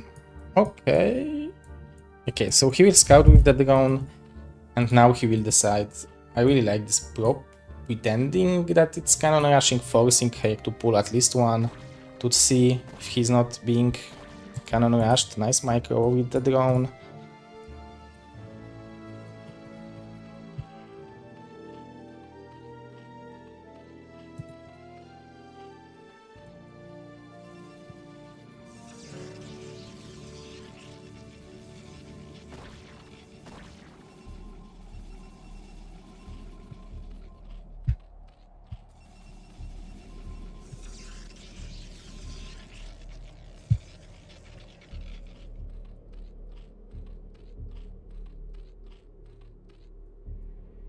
Okay, so he'll expand over here and go for fast extractor.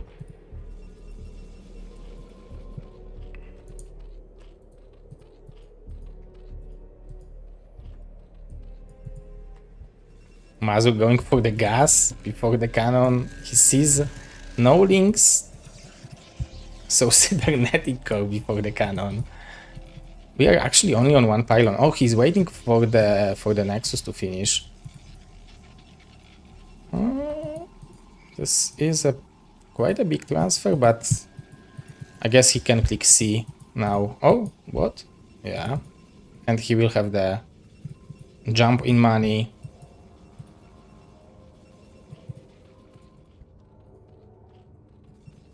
So this is as greedy as you can go from actually both players. I guess Hayek could escape with 2 links for the second. So Stargate, it will be before 3rd minute. This is extremely fast Stargate. And I'm wondering, where do you go from now? Will it be Citadel or maybe +1? Because he will have another 100 gas before the Stargate finishes. So he can build one thing, I think. Or so it's either Citadel or upgrade. And he will have gas for the Corsair. So it's +1 weapon. And Goon. Oh, but Hayek realizes that... Oh, like... I guess this can be in range of dying. It's good to even deal a little bit of damage, so then the Corsair doesn't spend as much time for it. Oh, but it can be a bait. This Goon... Oh, this probe is actually there to save the Goon, maybe? Good micro from Mazur, but also good surround by Hayek.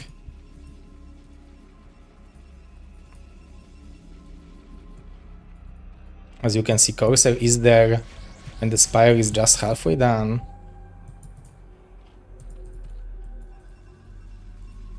But we can see that Mazur was doing all that on, like, basically 0 ground defense. That's why he is able to kill those overloads. This delays Hayek a bit, but it's not that much painful for the Zerg. He started from the hatchery first. He is lacking some money for the 5th hatch now.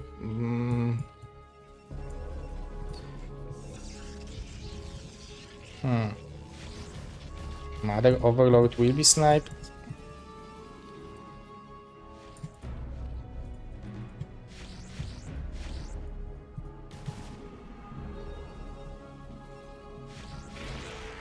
Oh, do you go for the 4th one? I mean the 3rd one of the Corsairs?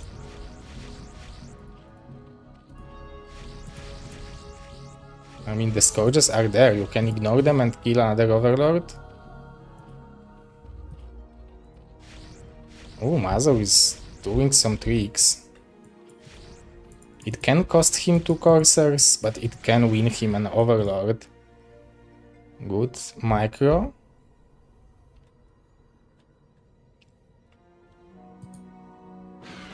Nicely done by Hayek. Will he snipe the 2nd one as well?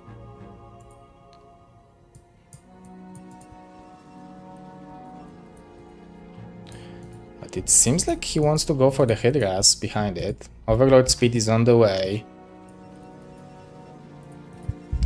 And because you losing this Corsair means that you will have this 1 Corsair missing for the 5. Actually, the weapon for the air units is relatively late. So he will have time to build up to those 5 Corsairs easily.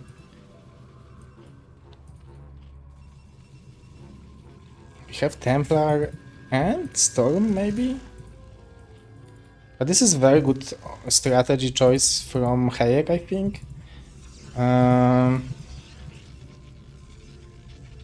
We do have 200.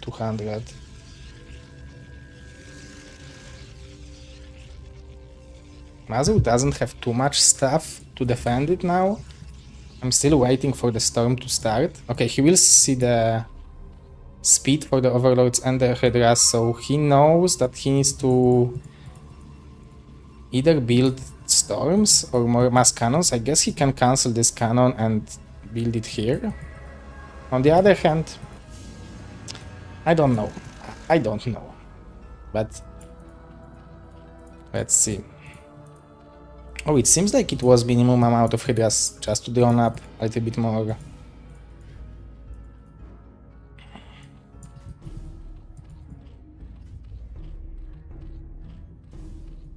The DT is still here, but we have a speed for the overlords, there are 3 of them.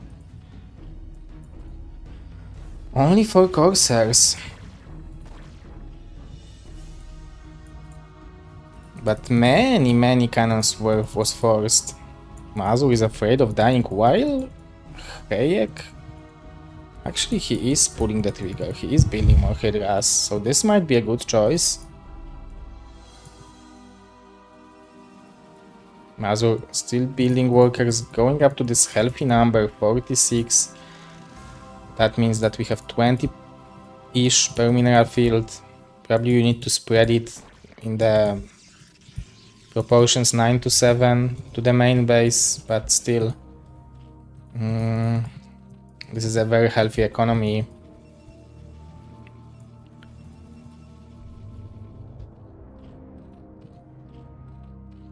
Hayek also not too behind in eco.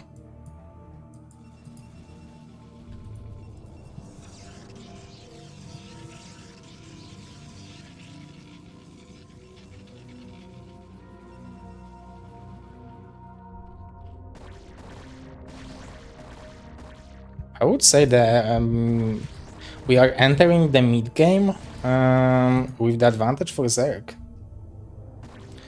Mr. Dhax, you can see the GosuLeague if you will get to the link, and there is a tab GosuLeague tier 1. This is what we are casting. The DT was sniped. This is excellent, very strong opening from Hayek, like this is very solid. He forgot an upgrade though. but Mazur is just starting the goons. I guess the observer is also starting, so in a minute he will be able to go. Oh, I really like it. Even this upgrade. So those Templars will generate more energy. Range is almost done as well. One zealot just to clear for expansion. Hayek might surprise him over here, to be honest.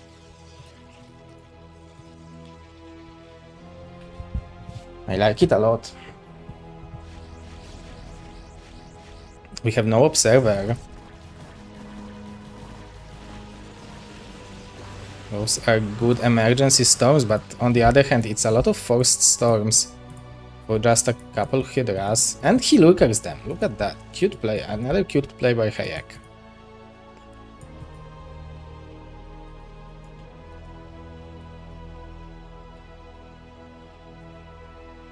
I would like to see probably a round of drones from Hayek now. There will be no better moment for it.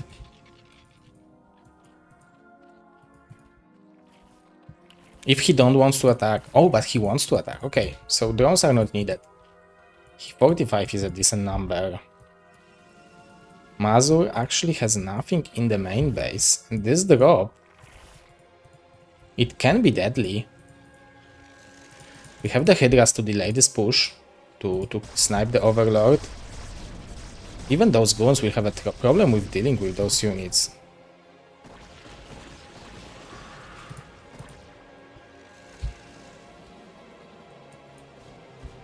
Poor Mazur will get doom dropped.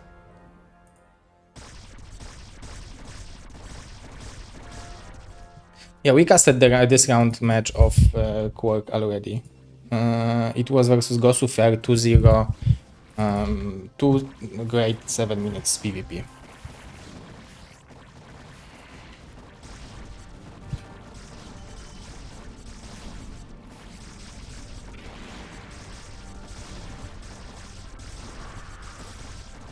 This drop is just too strong.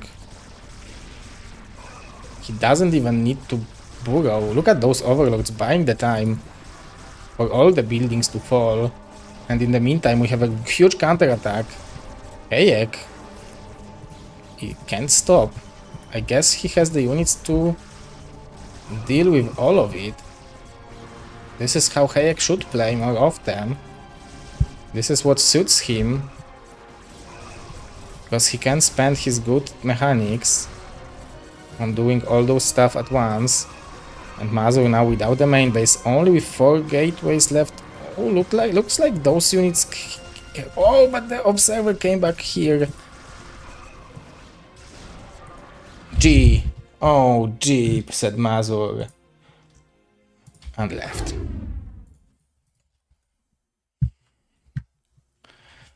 G. Oh.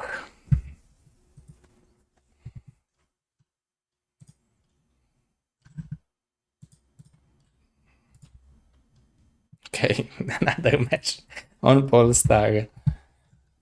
Let's let's check it out.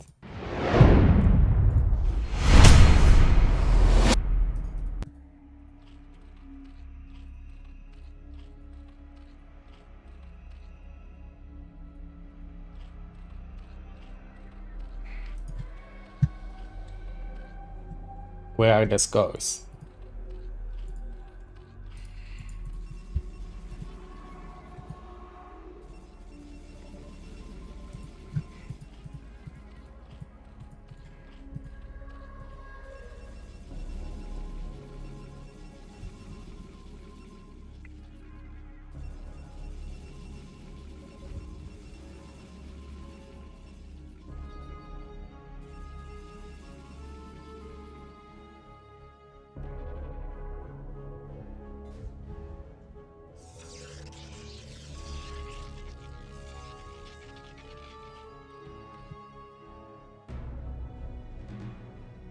Hayek said he will win this season.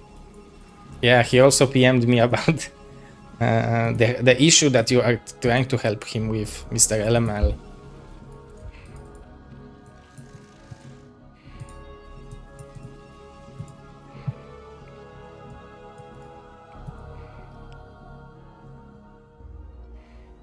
Nice snipe. Scout.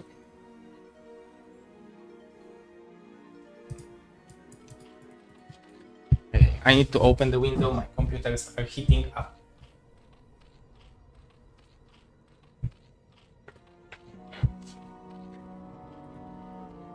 Oh, guys. Life is so brutal. Yeah, that's good, Mr. LML.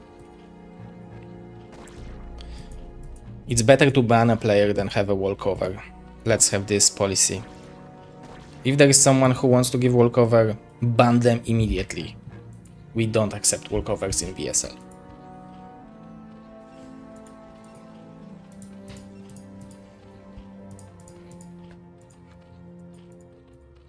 Okay, so it will be double confirmation that this drone wants to see if the Overlord is not lying.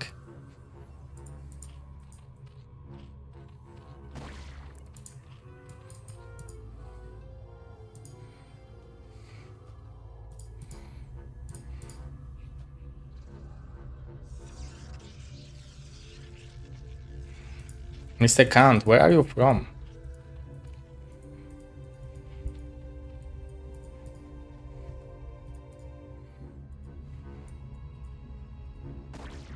Ooh, this drone is so annoying.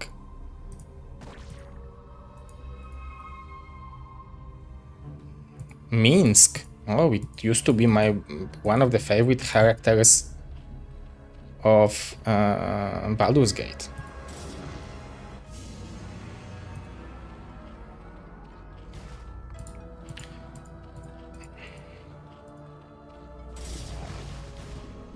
Oh, that was a great micro from Hayek. A lot of links. You want to buy time with the Zealot as my... Oh, but we are going for very fast cannon. Mazu going for the throat, really taxing Hayek. He is not building Overlord in all this harassment. And Mazu is like, I want a cannon because I don't want to deal with this link flood. Okay, we are building Overlord now, but look how much disruption this Zealot has made.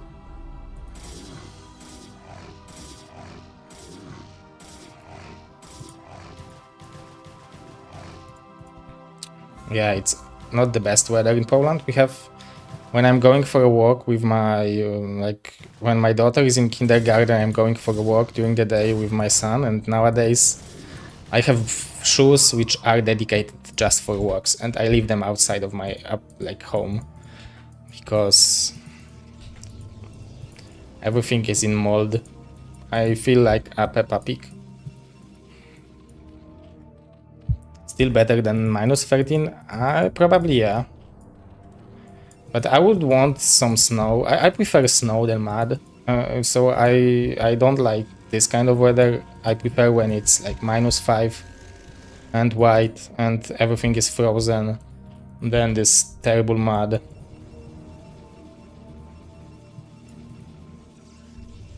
Zero in Finland, so I guess if you have snow, it's not topisze.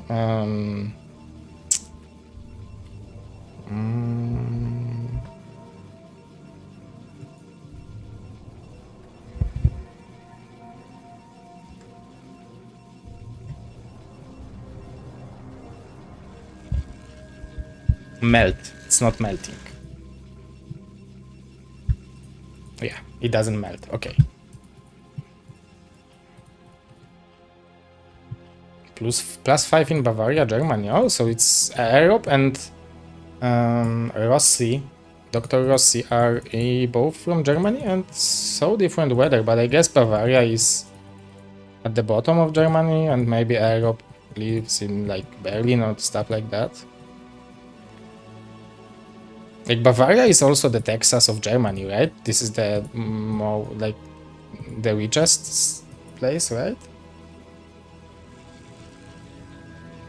Oh, you are in Hamburger. Live in Hamburger. Oh, we have 9. No, this is not 97. This is like looks like Hamburger. Yeah, Mr. Element lives in Hamburger as well.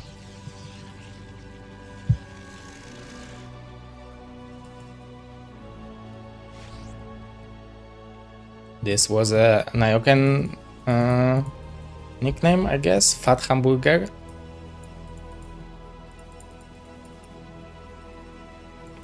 And this is how in Poland we also call the Americans. No offense, guys.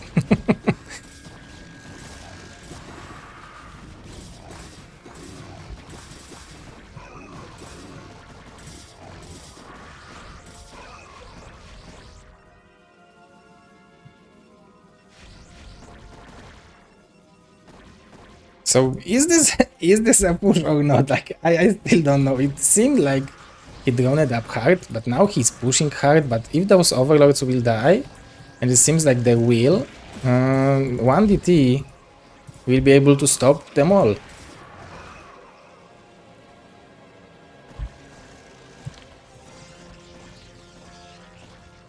Oh, but we don't have Templar Archives yet. But this +1 will be finished easily.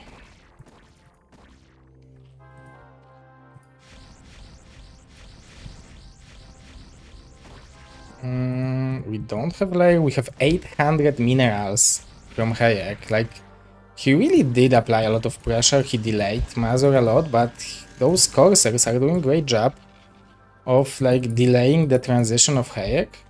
Like, it's only 4 hatch. He doesn't have a 5th hatch. He has this extra gas mining, so he can afford building Hydras on 4 hatches and Tech in the meantime. This is a lot of overloads now, and he wants to drone up now. He needs to drone up now, because Mazur behind it, he was mining gas, only with 2 unfortunately for him. So he will be able to bank those Templars and move out, but this is definitely very good opening for Hayek again. But this was a good hold by Mazur. It's not easy to hold 9073. Oh wait, +1 was cancelled. How did I miss that?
I thought it's Ninja expansion.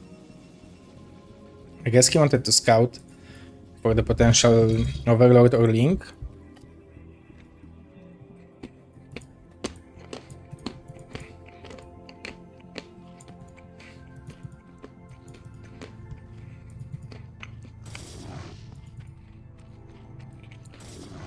Where are the Corsairs?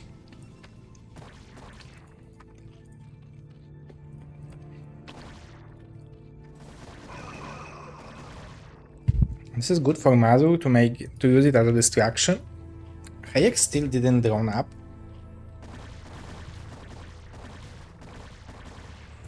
He has the hatcheries to do it, but he is building more and more units, so he feels the pressure from Mazur. And I guess he's correct, because Mazur is only on 44 workers. Those 2 Templars. He decided not to go for it. I guess he can wait until there will be 50 drums. If you are good at something, never do it for free. And this shuttle is just waiting.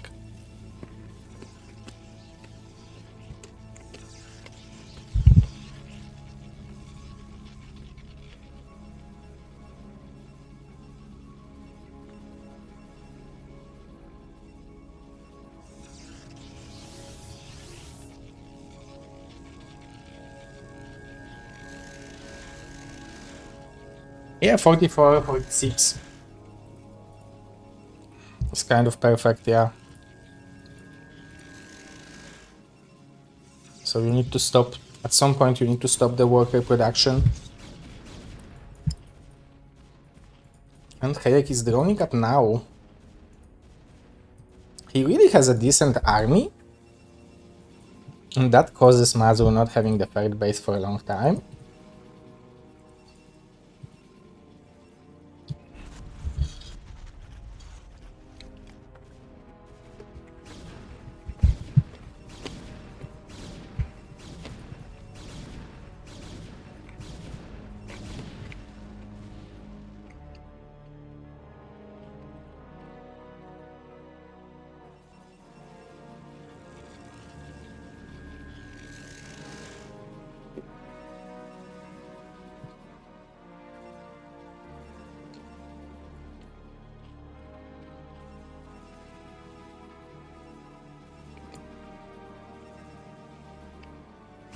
One is done.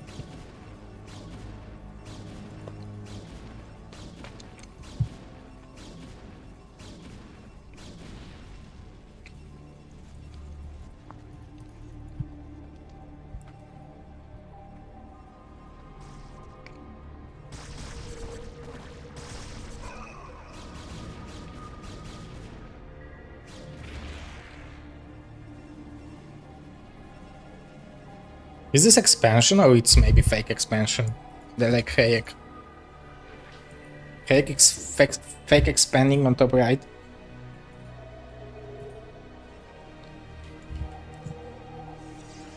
Syndrome tipped €5. GN Power. GN Power. Thank you, Mr. Syndrome, for the tip. €5. It will be spent on BSL22, where maybe Mazur will advance to the Pro League. If he will end up being top 4 of the GosuLeague. Maybe both of those guys will.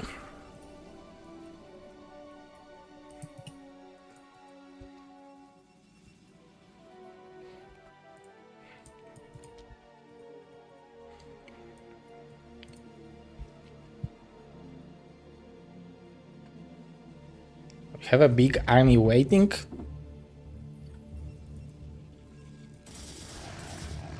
And Mazur is achieving what, like, probably you very often you are even willing to dedicate your whole army to deny the fourth base.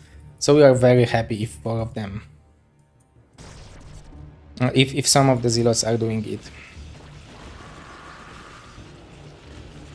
Beautiful storms. This is the power of 250 energy. Anti-drop or anti-muta storm.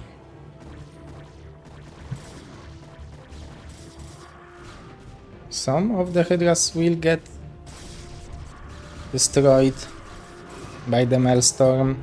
I guess that's good to use it just to be able to regenerate. Few Hydras is not a joke. It's few Hydras. Who will win? 3 zealots or those units? Oh, but 1 zealot is in love. He's chasing this drone and it worked.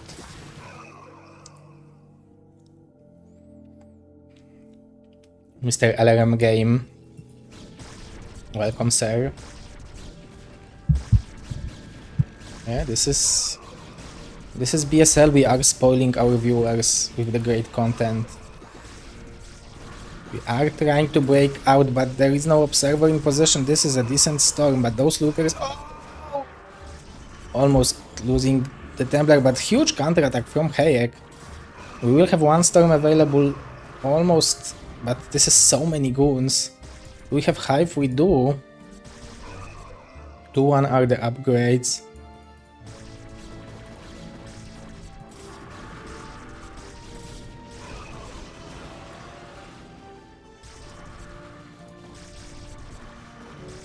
Oh, Mazur, some movement!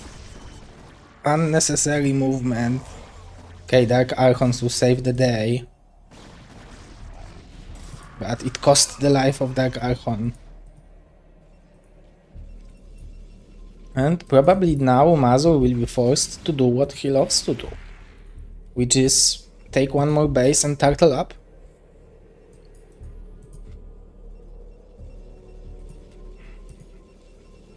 We have 3 here, which was fixed.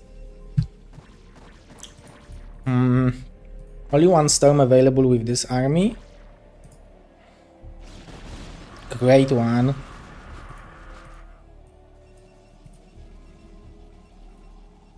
Like, Mazu is macroing very well right now, going for 3-2.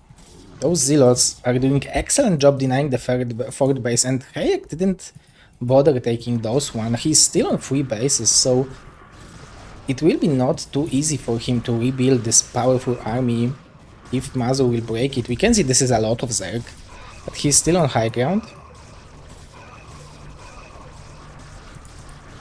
Mazu is not storming. Those Protoss units can survive a lot of hits, but this is just outstanding performance by Hayek. Not allowing Mazu to get out of his natural. There is no probe over here.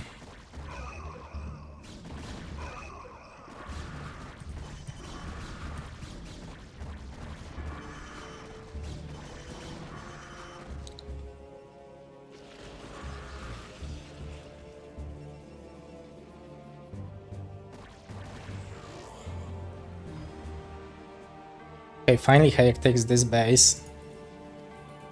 Mazur badly needs to expand. Maybe going to the right and trying to expand on the left, on this mine base, or of this base in the middle. Makes sense. This seems like a tiny Protoss army, but he still but there's one actually scorches. Oh, there are 3, 2 more over here. So this is actually perfect for Hayek. Oh, but this shuttle is a hero.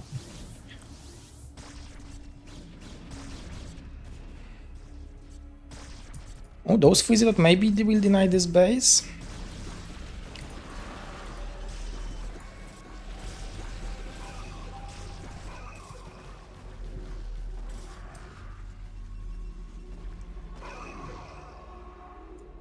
This is powerful Protoss army. A lot of storms are generating, but it's so hard to cast them. Like, it's not easy to operate that many storms, and we will have 2 pink thrown to provoke this army for some movement. Okay, Mazur decided that this is the time. Now he has probably like 7 storms available.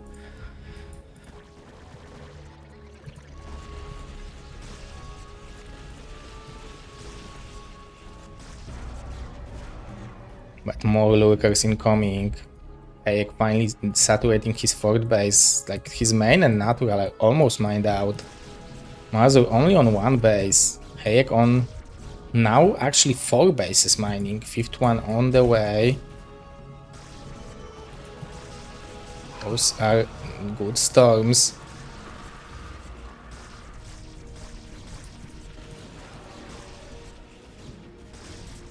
Oh, I didn't see this lurker. Cute position. Holy moly, I need to put the lurkers in positions like that.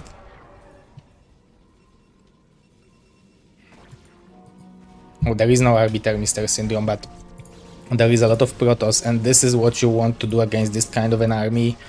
Just Basilion Templars and storm it out. There are even DTs. What are the storms of Mazur? They are a bit late, but they are here. Eventually they are clearing out those Hydras. But now he hesitates for a second. Oh, but the storms are great. Look at the supplies, guys. Hayek is falling behind. He will have... Oh, there will be more reinforcements from Mazur. This is on the edge. If Mazur will break out and will be able to expand, he can come back to this game. And this is what it seems like he is doing. We have 1-0 upgrades only on those Lynx unit. We don't have an upgrades here.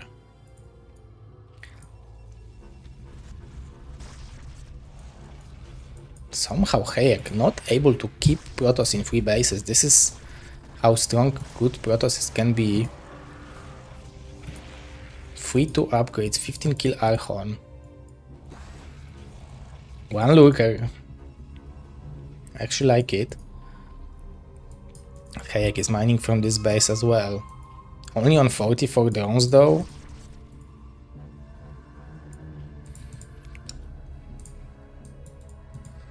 I guess maybe he likes this like kind of low eco style, because he really keeps Protoss on low eco as well. But the more bases there are, the better low eco becomes for the Protoss, because he can build Templars which are for free basically. They cost only time and free probes.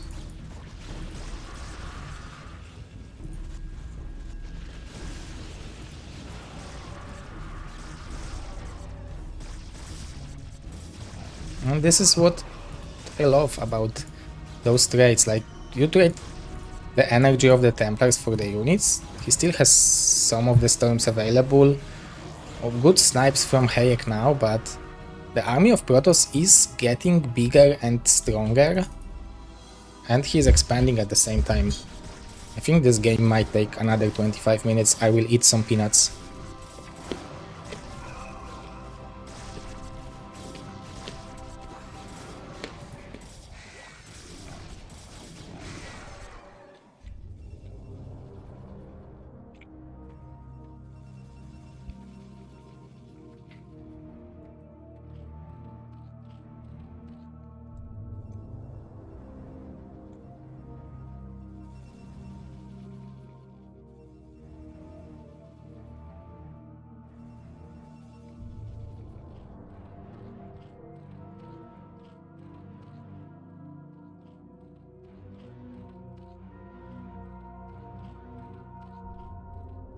Okay, some weapon finally kicking in for those links.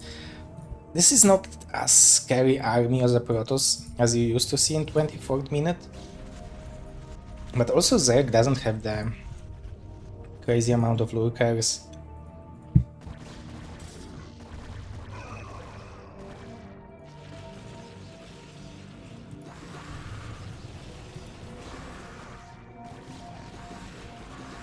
Those little skirmishes are definitely in favor of Mazur. He can do it well.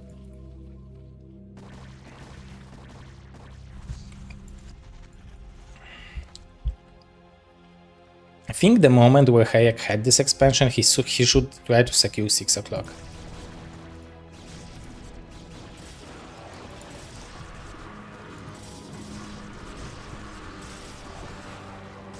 What a breakthrough.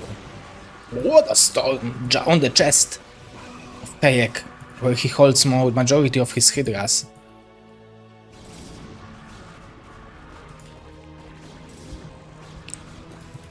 Hayek is sending everything, but without the Filer. Like, the Filer could change the outcome of those. Actually, Hayek can still maybe break it.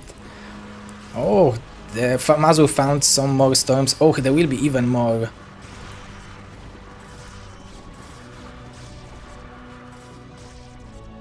But now Mazur is on 2 bases mining, and he denied this one, almost killing the hatchery as well.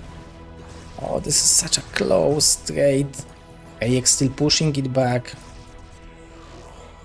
And sniping the Templar nicely. He's mining from... this storm. It seems like Hayek doesn't have enough money to build enough lurkers for the gas income he has.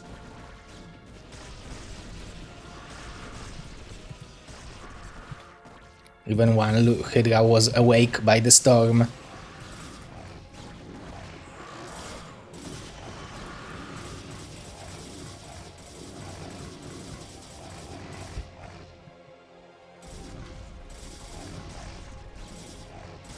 Oh, at this lurker. 100 damage each shot.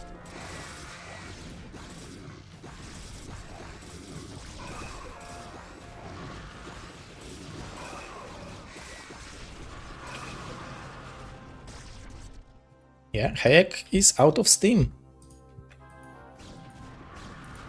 His train is slowing down.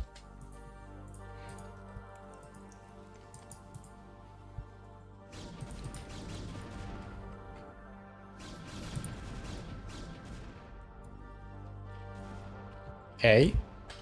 He is boarding more passengers to work. 3-1-3 versus 2-3 and 3-1-2-1. No money for more upgrades, no defilers, 12 drones over here. And Mazur is mined out here, but he is almost maxed out. And Lurkers would be great against this army composition, but this is a strong Protoss army, 3-1-3 Protoss marching through, and Mazur is going to try to take the victory right here, right now, not waiting for the map split. GG, and we are tying up the series 1-1.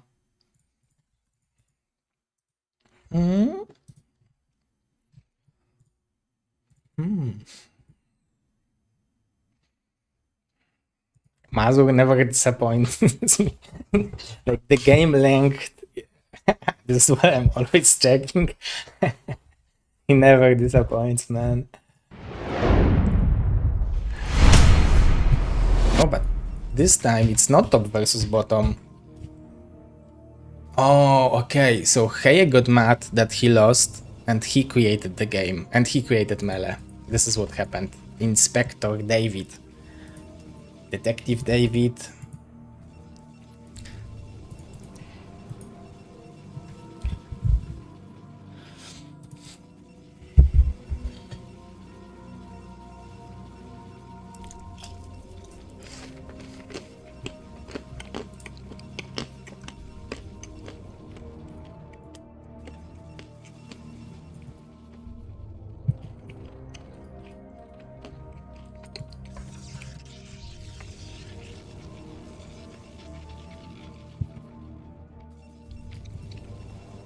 Hayek was actually top 4 of the previous season of GosuLeague. He was supposed to play in the Pro League, but he couldn't because he was working. So Ptak replaced him. And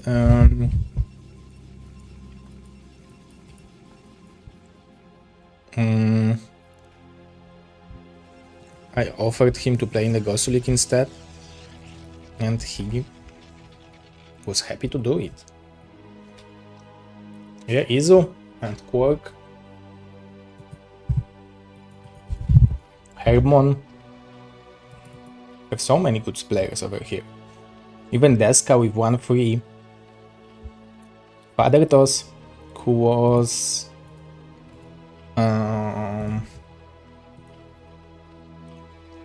2,253 MMR while qualifying.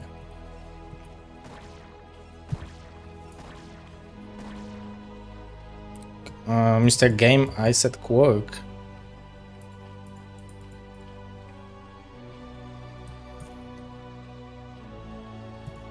Hermon, Deska. I don't know which one you didn't hear.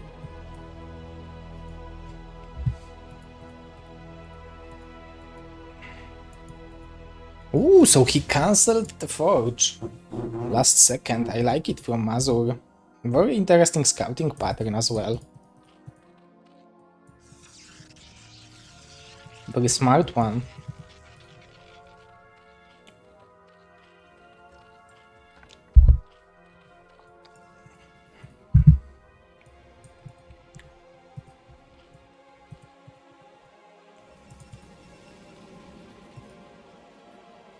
But don't you want to build pylon now? I guess he prefers to build cybernetic core, but this will be a long time without the probes. This is at least one probe. But I guess it's calculated.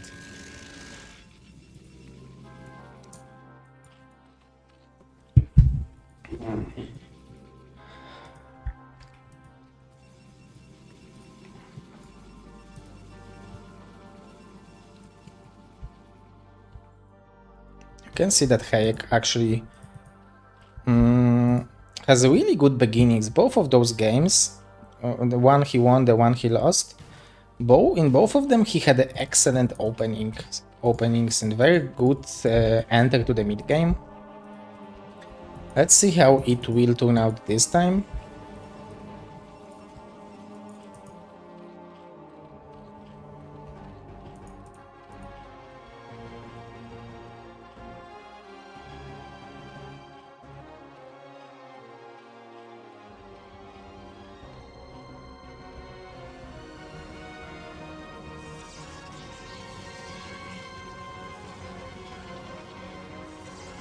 I really love this pro being here for so long.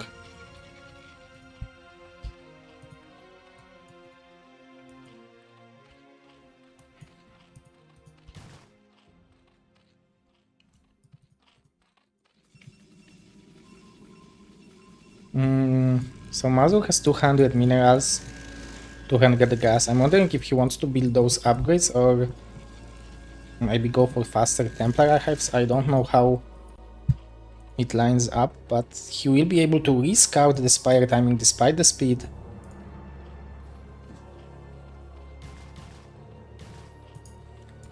So he can jump on top of those overlords immediately.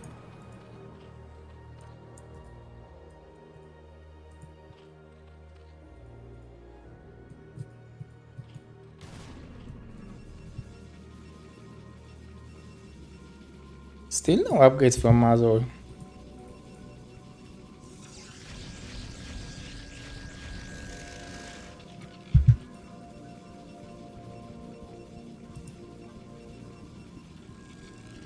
Look at that. The timing of the wall-in, just perfection.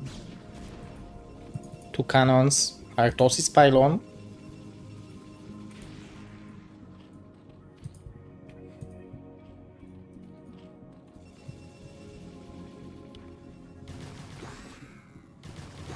Okay, so he kills the links to build the Scourges because he's supply blocked. He could also build the hatchery, I guess, but it's not that big of a deal.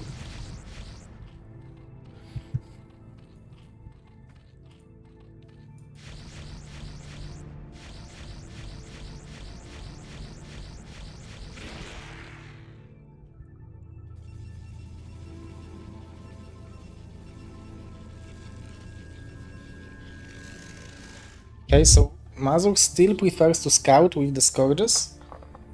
And Hayek wants him to deny. Great interception by Hayek. This is amazing. He's going for very fast Overlord speed.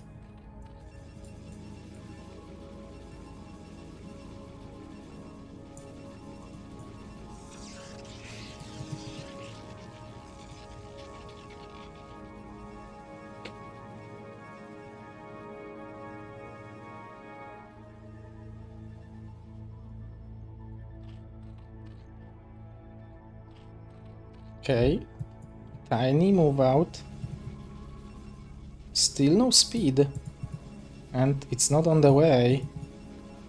So Mazur is afraid of the Mutas, I guess.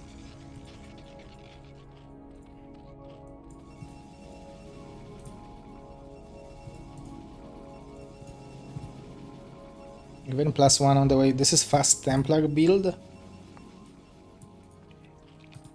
So as Hayek, you probably want to go for the 6 hatch as quickly as possible, drone up, and then produce units. I mean, it's good to have those couple Hydras, anti-Corsair, anti-DT, anti-Zealots, but he needs to fit in the additional drone cycle before starting the production for Rila. Oh, this... I don't know if Goons will be... I guess maybe they will be able to get out.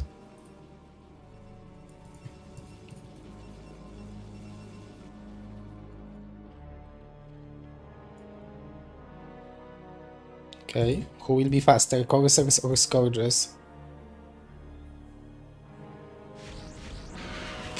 Just like that, the lonely Corsair. He didn't live for long, we sacrificed the youngest.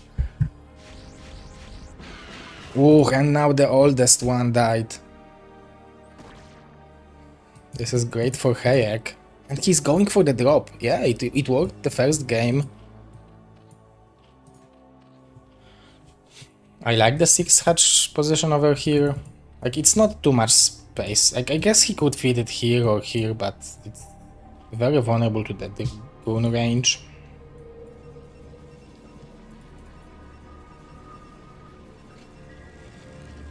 Okay, we are building the gun range.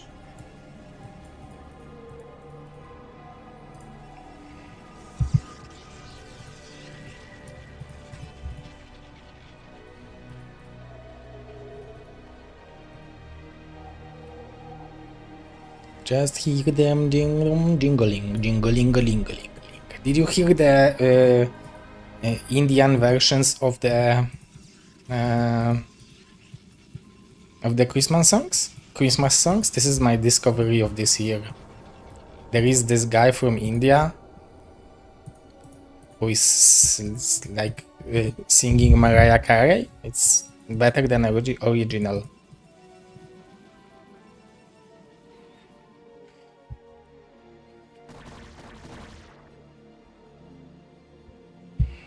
Yeah, this is like the best part is on jingling.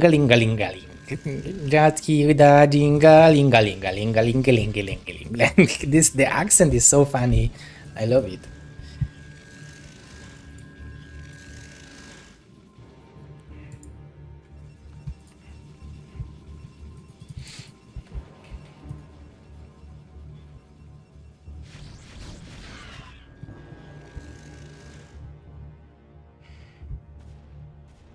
Why? Because it's funny. I love, like, this is one of the this is what I was wondering.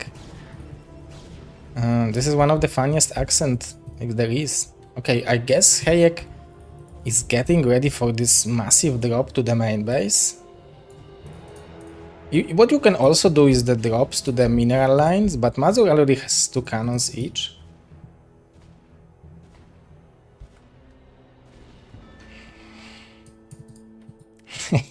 Yes, I am I am loyal to the producers of food in my Christmas table. Oh, so I guess we had situation like this before with Hannigan and the pylon. Is this game over? I guess not. There is a gap over here.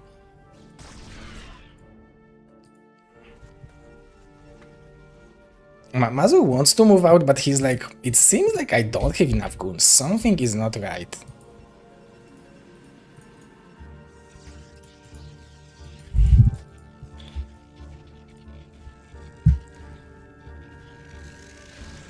I can even play it to you guys. It is look a lot like Christmas everywhere you go. Take a look at the 5 and 10, it glistening once again with candy canes and silver lanes that glow. It is beginning to look a lot like Christmas. Toys in every store, but the prettiest sight to see is the holly that will be on your own front door. A pair of hopalong boots and a pistol that shoots is the wish of Barney and Ben. Dollies that talk and will go for a walk is the hope of Janice and Jen. And Mom and Dad can hardly wait for school to start again. It is beginning to look a lot like Christmas. Yeah, this is good. This is good song. I'm already in better mood. And the Luca drop happened. Finally, we have a worker's advantage for Zerg. Hayek is mining from the 4th one. Probably I have YouTube strike right now for the copyright users. I will have to mute this moment. Life is brutal.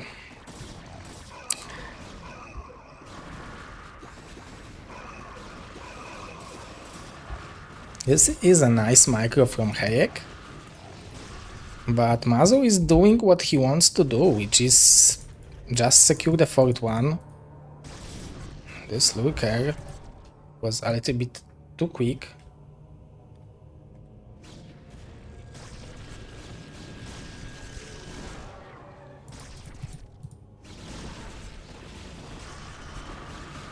Whoa, that storms. Whoa, that juicy Templar. This Templar is the hero of this engagement.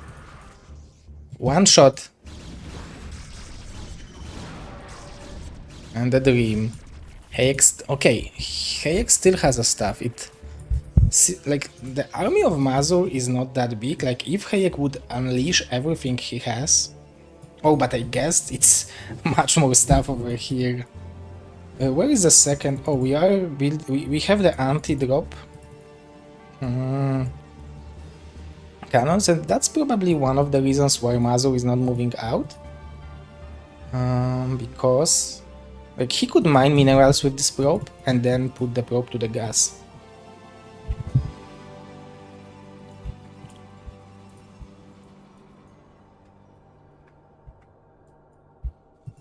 Drop through the natural.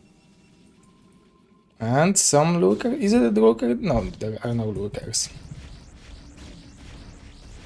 Okay, will he drop over here? He will. Some of them. And some of them to the main base. But we have 4 cannons in here. Those lurkers will be in great position, but is there anything else left?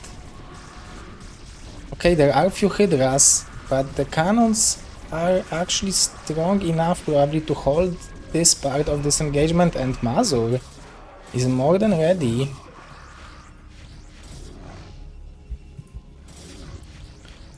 In the meantime, we have Unleash of the Zerg, but the storms are there.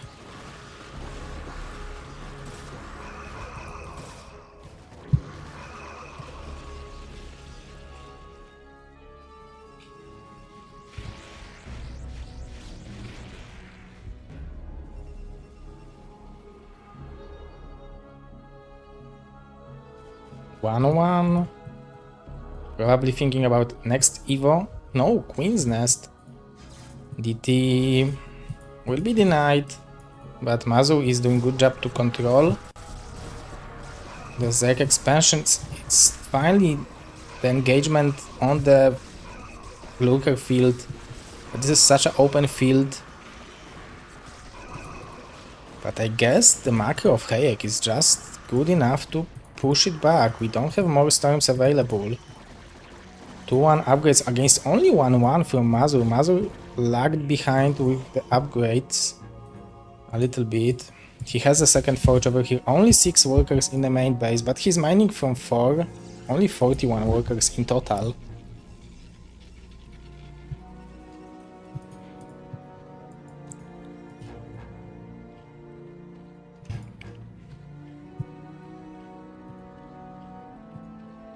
Hayek finally drones up to 50, and his saturation is decent. He's on 8 hatches.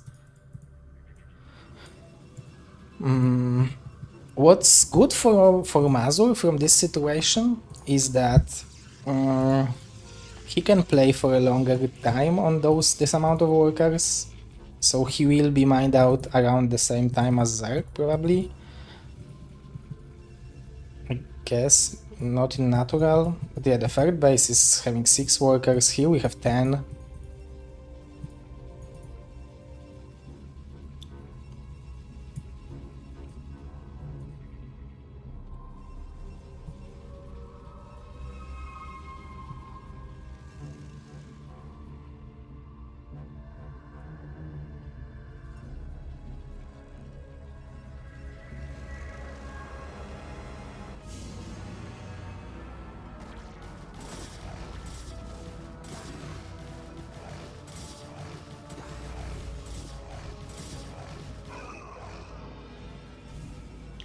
Two-one upgrades were okay. Hive is almost done. This is so good for Hayek to like keep this high ground under contain.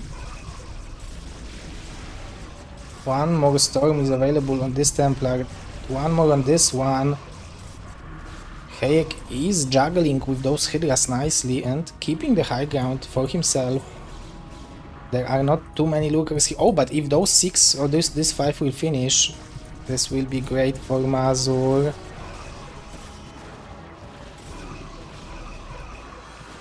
Double storming those eggs. This is a lot of damage, killing all those units. Such a juicy storms. We have more stuff coming from Zerg.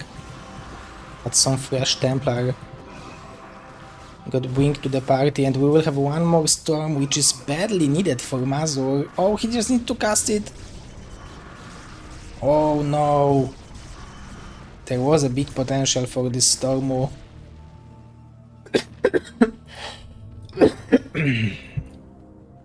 2-2 from Hayek, very good upgrades. This base got never got saturated.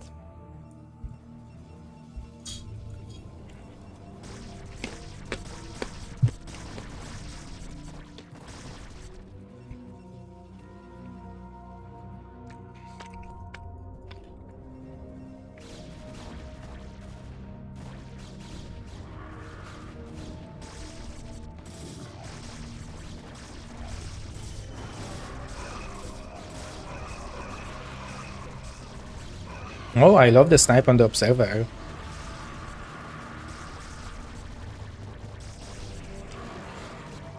This was a good part of the trade for Hayek. Although now he's eating storms.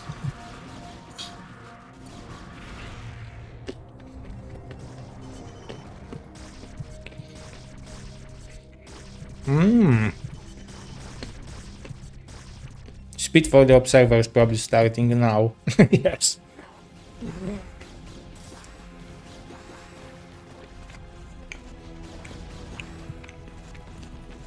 Okay, 12 post snipe.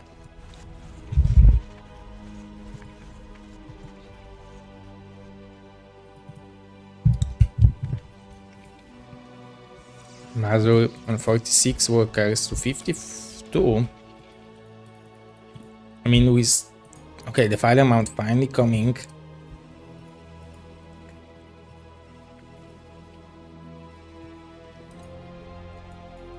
Two upgrades only. No more upgrades. Okay, one more. 3-2 is coming from Mazur, but he will secure another base. And it will be gas one. But we can see that Mazur army is a little bit more zealot heavy than in the previous game. Because this base has no gas.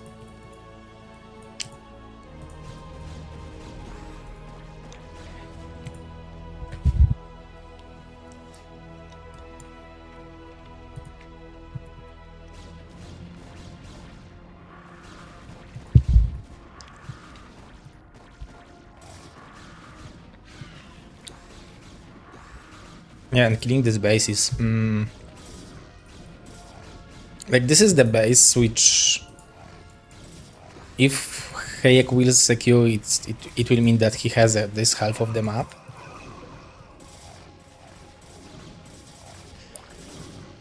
Which would be not the end of the world for Mazur as a Protoss. But it's good to kill the base before it cuts the fences. Especially that... few minutes later there would be a defiler with lurkers, so it would be much harder to break it. But for Hayek, he still has those two bases. This place is kind of defended well, but Mazur just went around those lurkers. This is sometimes dangerous as a Zerg when Protoss is hitting your rally point with the Templars. This is such a DT spot.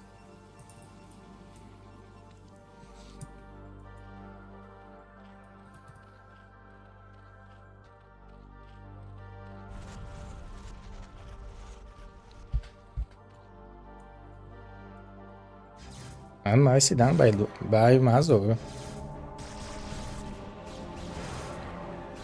Look at this precision.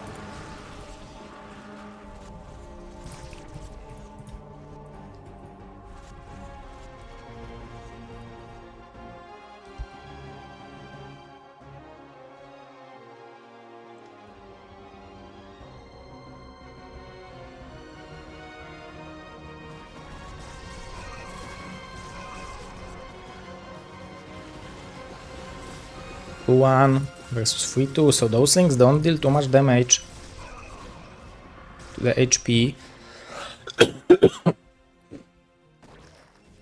Mazur mining only with 6 workers in here, but the most important part is that he's still mining gas.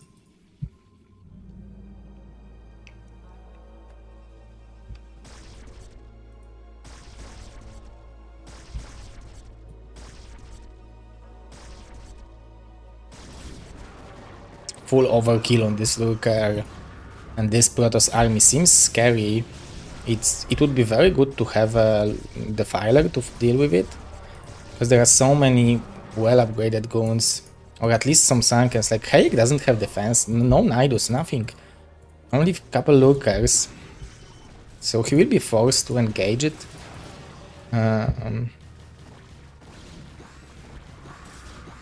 Didn't Plague it yet? Does he have Plague? Not yet. Oh, this is such a good engagement for Mazur. Look at that, the supplies for Hayek dumped.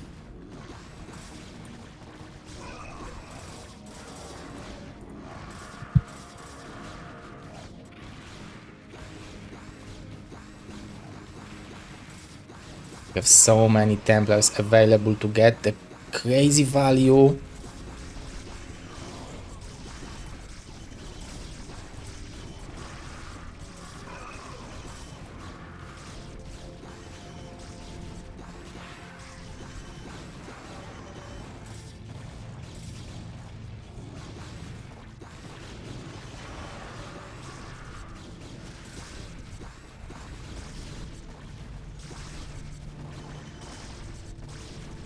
Somehow Hayek is making it maybe work. I mean, he might defend it. Still hard to say, but those are two links, but the drones are falling and Mazu is expanding to the top left. Okay, the hatchery holds. If Mazu will target fire the hatchery now, okay.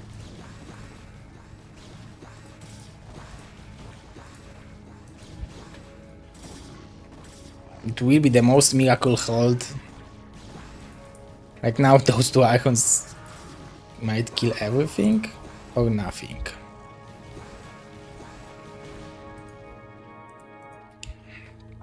Neither of those. They killed something.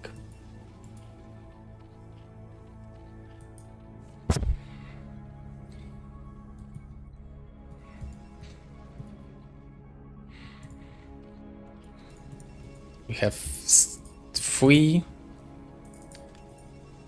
full storms, so 9 storms available. And this is another big army of Protoss. No Archons though, so it's very playable. But the supplies of Hayek are very low. He is mining, actually now he is mining from those 2 bases. He needs like few more drones over here, only on 31 workers, and Mazur defending this position. I mean, for Hayek now, probably splitting them up is the biggest chance. Oh, he will drop over here, I like it.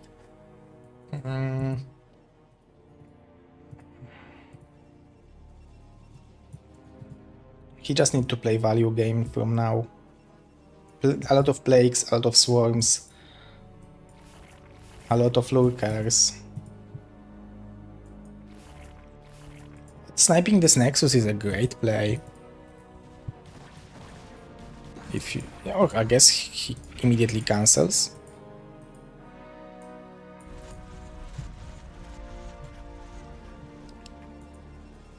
Of course there is Arbiter, Mr. Syndrome. Probably it was specially for Mr. Syndrome.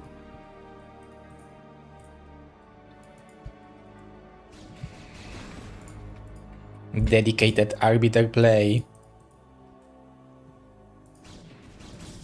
Oh, and actually recall to this base would be amazing. You kill this one and you recall to the bottom right. He just needs a couple more energy. And I love this storm.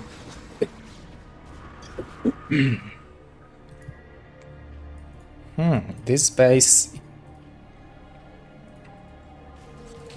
It's going to be hard to defend it. Maybe sniping... I guess sniping the observer is the best option. Oh, there is a swarm, but the Hydras now are not dealing damage under... Like, there are so many Zealots that this swarm is basically interrupting. But this was a mining base, but he still has those 2. He's denying this. Although Mazur still mining from 6. This base only 5 workers, so there are 2 mineral fields which are left for later. For the desert. 3-1-3 now from Mazurinho. Where is the arbiter? Wait. Where is the arbiter? Okay, it's here. We are going in. Let's see. The Ricolino, Cappuccino, surrounding the hatchery. And this is the moment where you want to GG out. And we did GG out.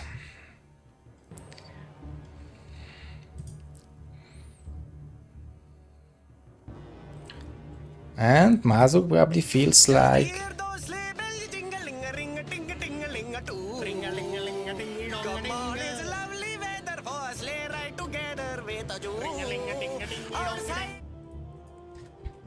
yes, Mazur feels Christmas after amazing games, 2-1. So Hayek 1-3 coming from the Pro League. That shows the level of GosuLeague. And round 5.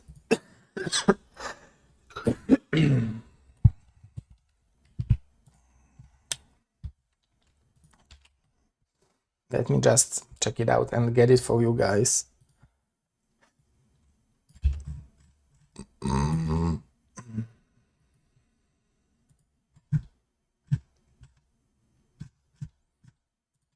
Okay.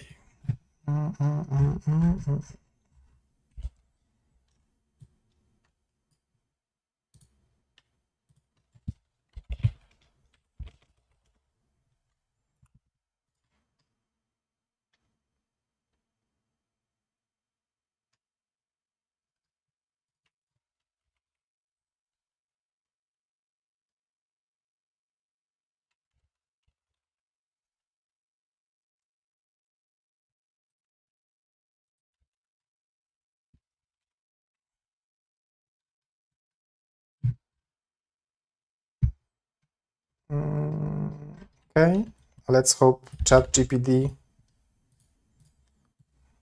did it right for me for the round 5. Let me just double check after that.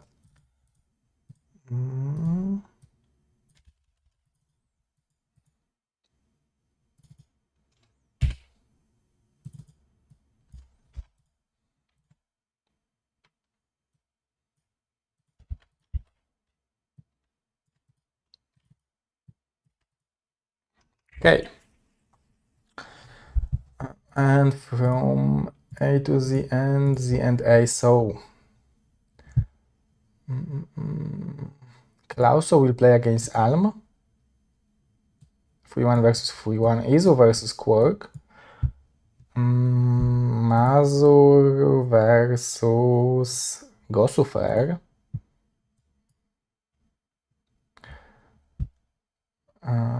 Hayek versus Deska. Am versus Klauso. Fadertos Fishai. And I guess there is a note from Mr. LML. Well, let me just input that. Our Super Gosu admin of the GosuLeague, Mr. LML. Wonderful personality and person. Wait, I didn't download the... I need to download them first to read it, guys. Nothing is happening.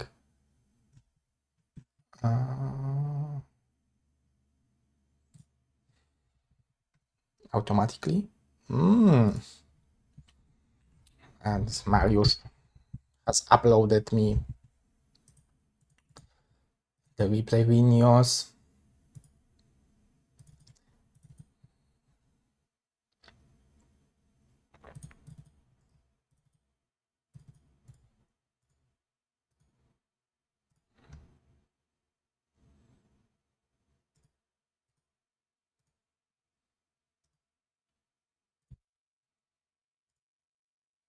Okay, so we have round 5. Walkovers will be... Okay, so there is a walkover as I thought. So Mr. Fischer wins with Father Toss. So Father Toss is 1-4 and Fischer is 3-2.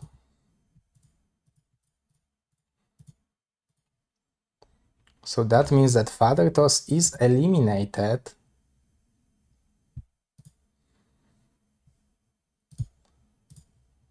React versus Napoleon will be for the elimination match. By Axter is playing against Hannigan. Deska versus Hayek. Yeah, those guys are also playing for the similar stake.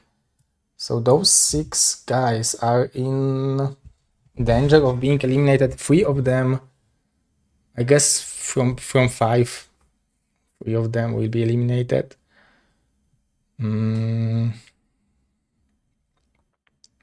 So it will be either Hayek or Deska, either Napoleon or React.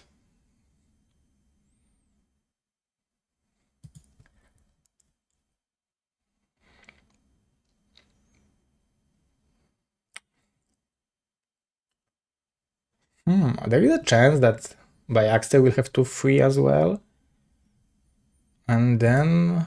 Oh, but React has 0-4. So if React wins...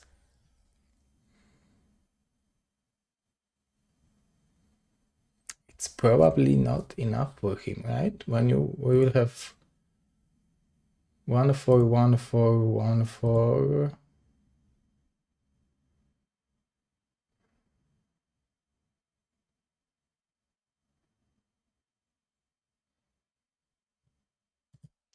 Yeah, probably it's not enough for React. He's most likely eliminated as well. For the fourth spot, Izu and Quark, they basically have it secured, I guess. And Alm and Klauso will fight for it. Same as Mazur.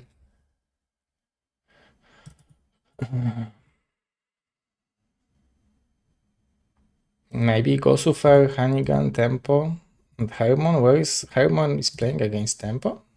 Oh, let me just double check if it was correct. Izu, Quark, Father Toss, Tempo, Hermon, Jagdeska.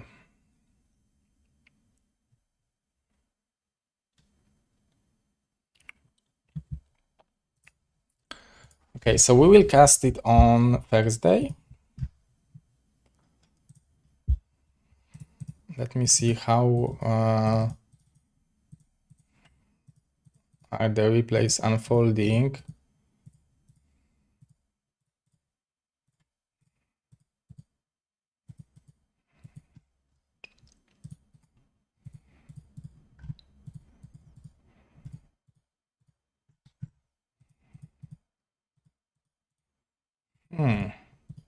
Okay, maybe we'll be able to cast it this week.